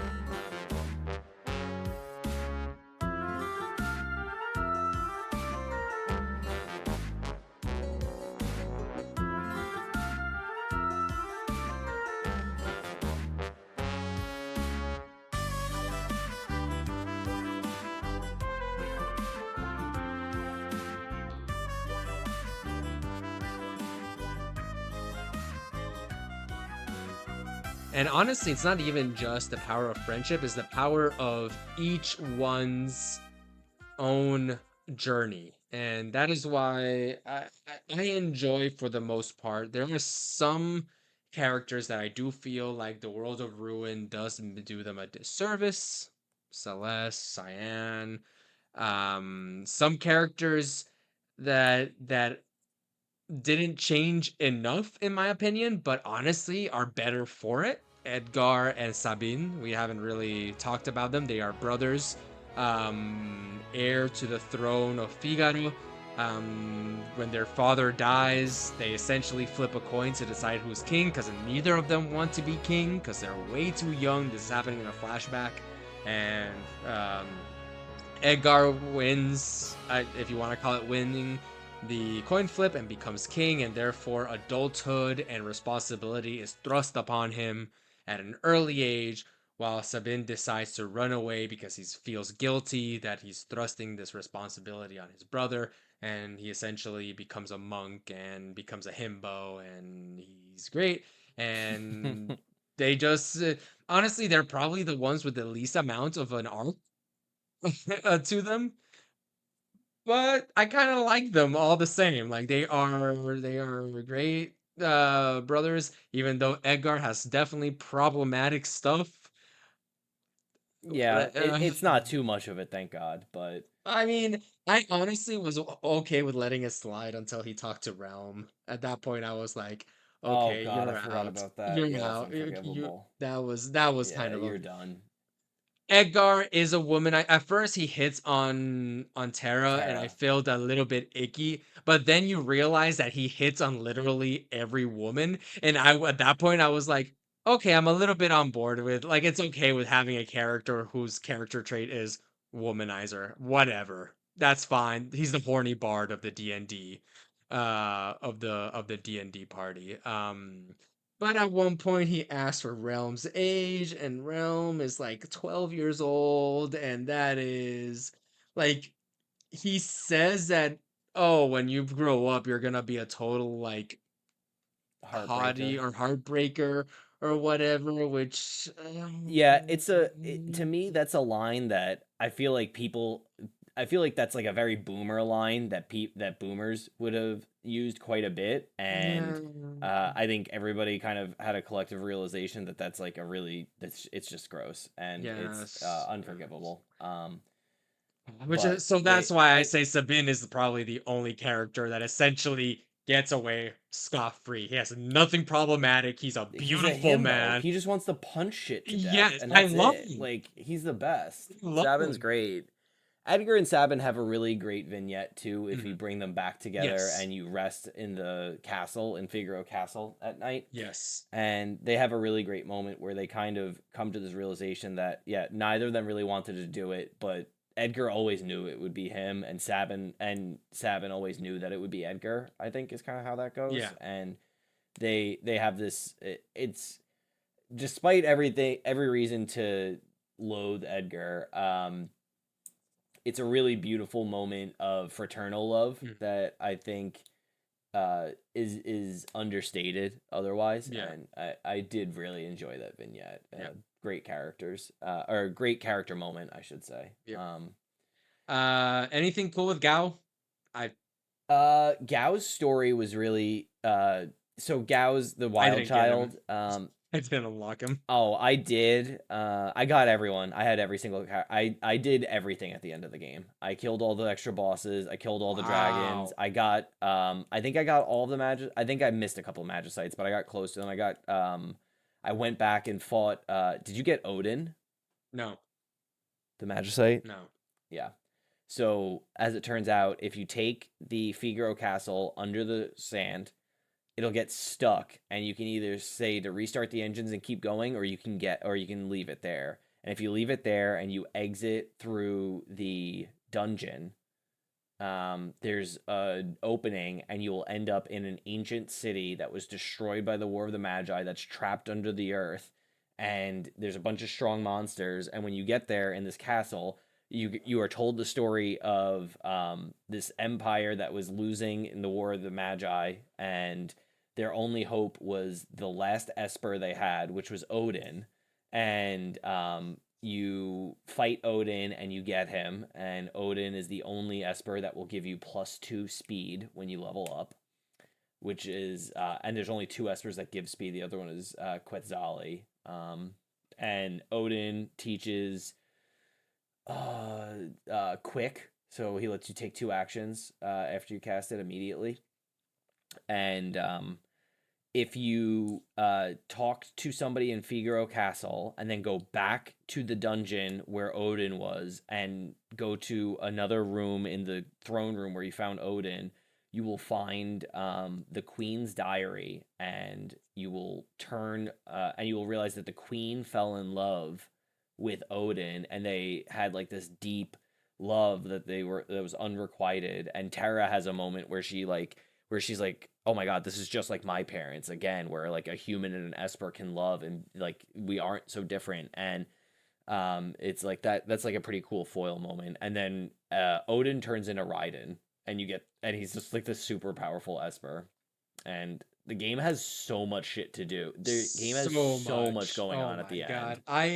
I honestly I felt like I wanted to kind of be done with it. Like I said, the combat Yeah. wasn't really doing it. Like it wasn't that it wasn't doing it for me. It was just yeah, this is combat.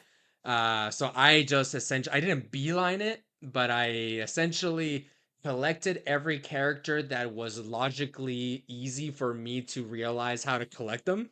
Like Yeah. Realm. Oh, Realm is probably here. Strago. Oh, I know where Strago is, and I probably need to get Realm to get Strago. Like stuff like that. It was just did you finish the Magic Tower then? Yeah, the Stragos? Strago Tower. The Yeah. cultist tower? Yeah. How can you do that? I was Oh, so I underleveled. I was like, I can't do this. so I'll be very honest with you, and I'll be very honest with our dear listeners. I turned on double XP basically entirely Gotcha. after I finished Cyan's side story, and I turned on double AP because I was like, I enjoyed the game when I didn't have to. I enjoyed the combat when I wasn't struggling due to levels. As a result, I was over leveled for Oh. Kefka, and I only had to fight him twice, and I blew him away the second time once I realized what he was all about. It was like not even close. When I was dual casting Ultima four Oh times my. to fight. But it was yeah, I was a little over leveled, and I had used a guide to help me through a few different like pieces, like the Odin thing I could never figure out, or maybe Brian told me about that. But either way, the way I did it, and this is what the guide recommends, is you just turn off random encounters.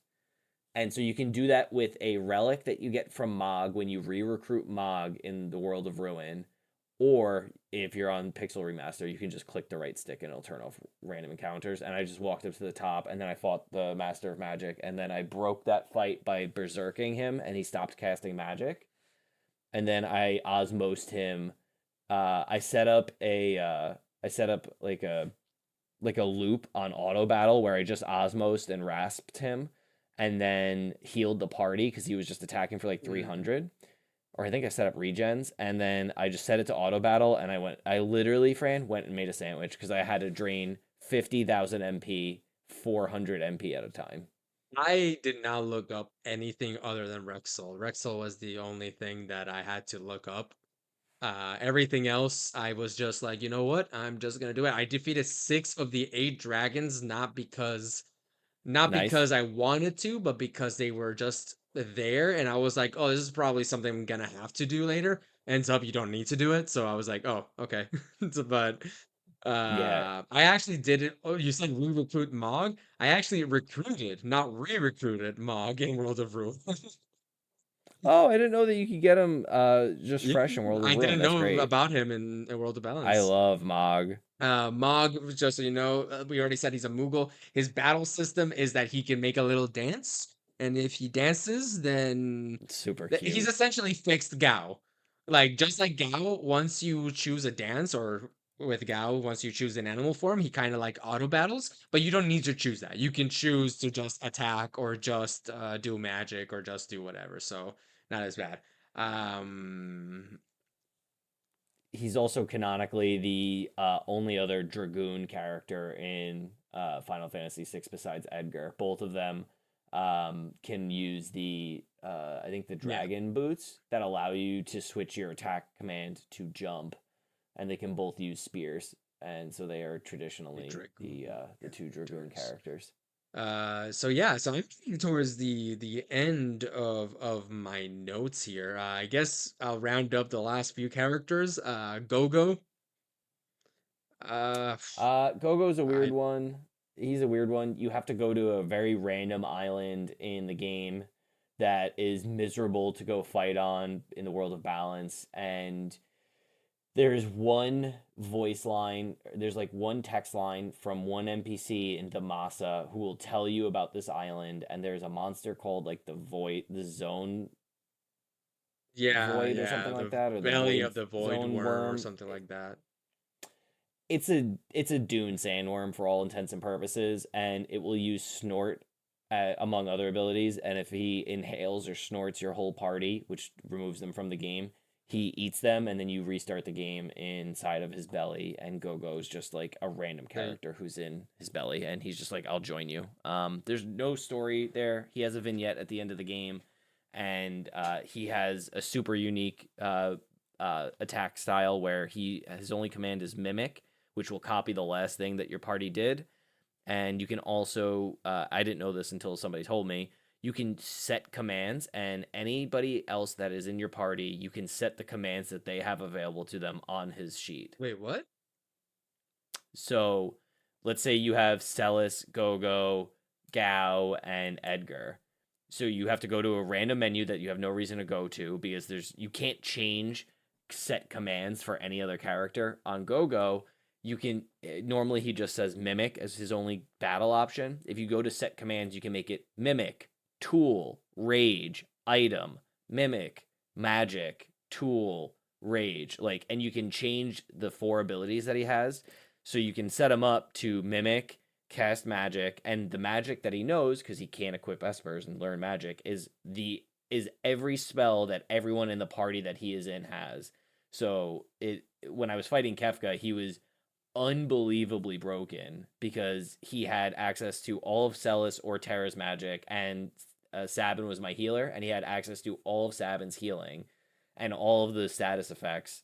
So I could sit there, and his stats were weaker, but I could just sit there and just cast Curagas when I need them, or Ultimas, or Flares. I will say, if you want the experience of breaking 6 wide open, the game is there for you to do it. All of the tools are there, all of the systems are there.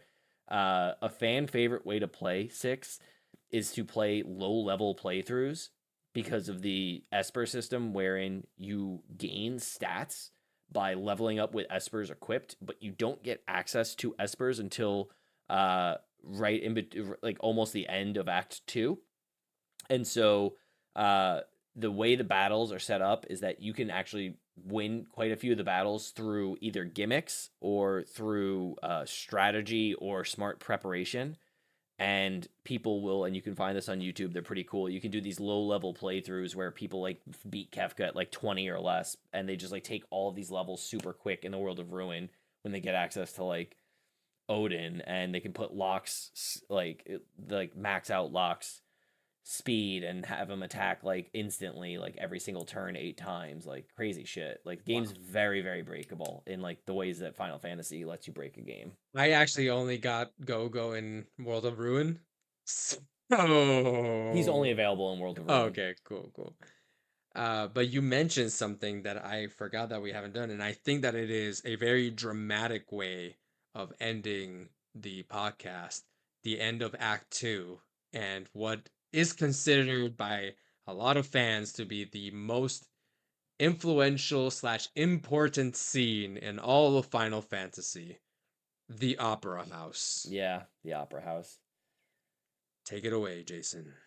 So at the I guess the end of Act 1, the beginning of Act 2, the storyline culminates in the party having to go to the opera house in this great scene, where you go to the opera house because you need access to an airship, and the only airship in the world is owned by a future party member by the name of Setzer. I forgot about And Setzer. I forgot we hadn't mentioned yeah, Setzer. and Setzer's thing is that he is like the gambling debonair sky pirate, and Setzer. So again, here's another problem with the game. Yeah. Setzer also has a terrible plot and an unforgivable story, wherein his whole thing is that he is obsessed with the lead singer in the opera house, and he in his most recent letter to the town, he threatens to kidnap her and make her his wife.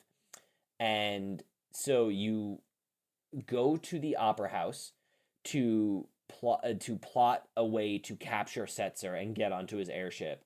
So you have your party replace the players in the opera, namely Celis replaces the main character of the opera, and you get to it's just like it's like such a final it's like a just a Final Fantasy scene. This is like such a quintessential Final Fantasy scene to me, where you have something so silly as the party gets to do this play, or gets to put on this opera that is in many ways foiling what's happening in the game itself, as it's this forlorn love story between two star-crossed lovers during a war. um and I think Celis's character is like slated to be married for political purposes, and very much a lot of this is in many ways like mimicking like Locke and Celis's purported love story, and it's just such an awesome scene, man. Like it is just so iconic. They redid it in the Pixel remaster. It is gorgeous.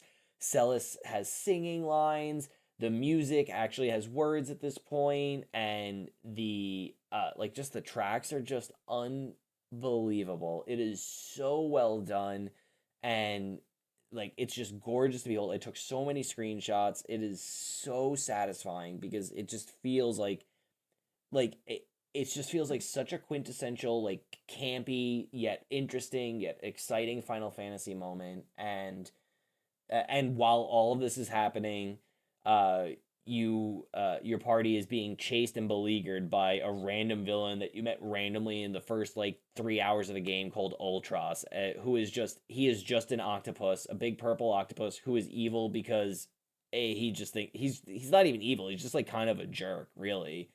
And he like literally like sets up a bunch of like, I don't know, explosives or something at the top of the stage to try and blow up the opera house production. So you have to fight Ultros and turn off the bombs, and there's like I cannot explain to you how much I love that moment. I had a save to replay that part of the game for quite a bit of the time that I was playing this game, so I could go back and do it again. This is another checkbox in my evidence, another file in my evidence for Celeste is the prototype of Cloud. Both of them have to dress up as women Yes. to foil to foil. So yeah, the Opera House is pretty cool. We were talking about voice acting. This is technically the only instance of voice acting in the Pixel remaster where they're actually singing the lines. I did fail twice. The Oh opera was yeah. the first time because I didn't know it was important to memorize the lines. I was like, what is it gonna do? Make me choose? Oh wow, it is. Yes. And the You second have to one memorize your and the lines. second one is I didn't know there was a timing to throwing the flowers. I thought that the essentially there's a part where you're supposed to throw the flowers to the audience, and it says make sure to throw the flowers to the audience. And I'm like, okay, then I need to wait for her to reach the end of the balcony to throw the flowers. But if you do that, you fail. Like she apparently you need to press A as soon as possible, so that way she can Yeah. throw the flowers as soon as possible. I didn't know that.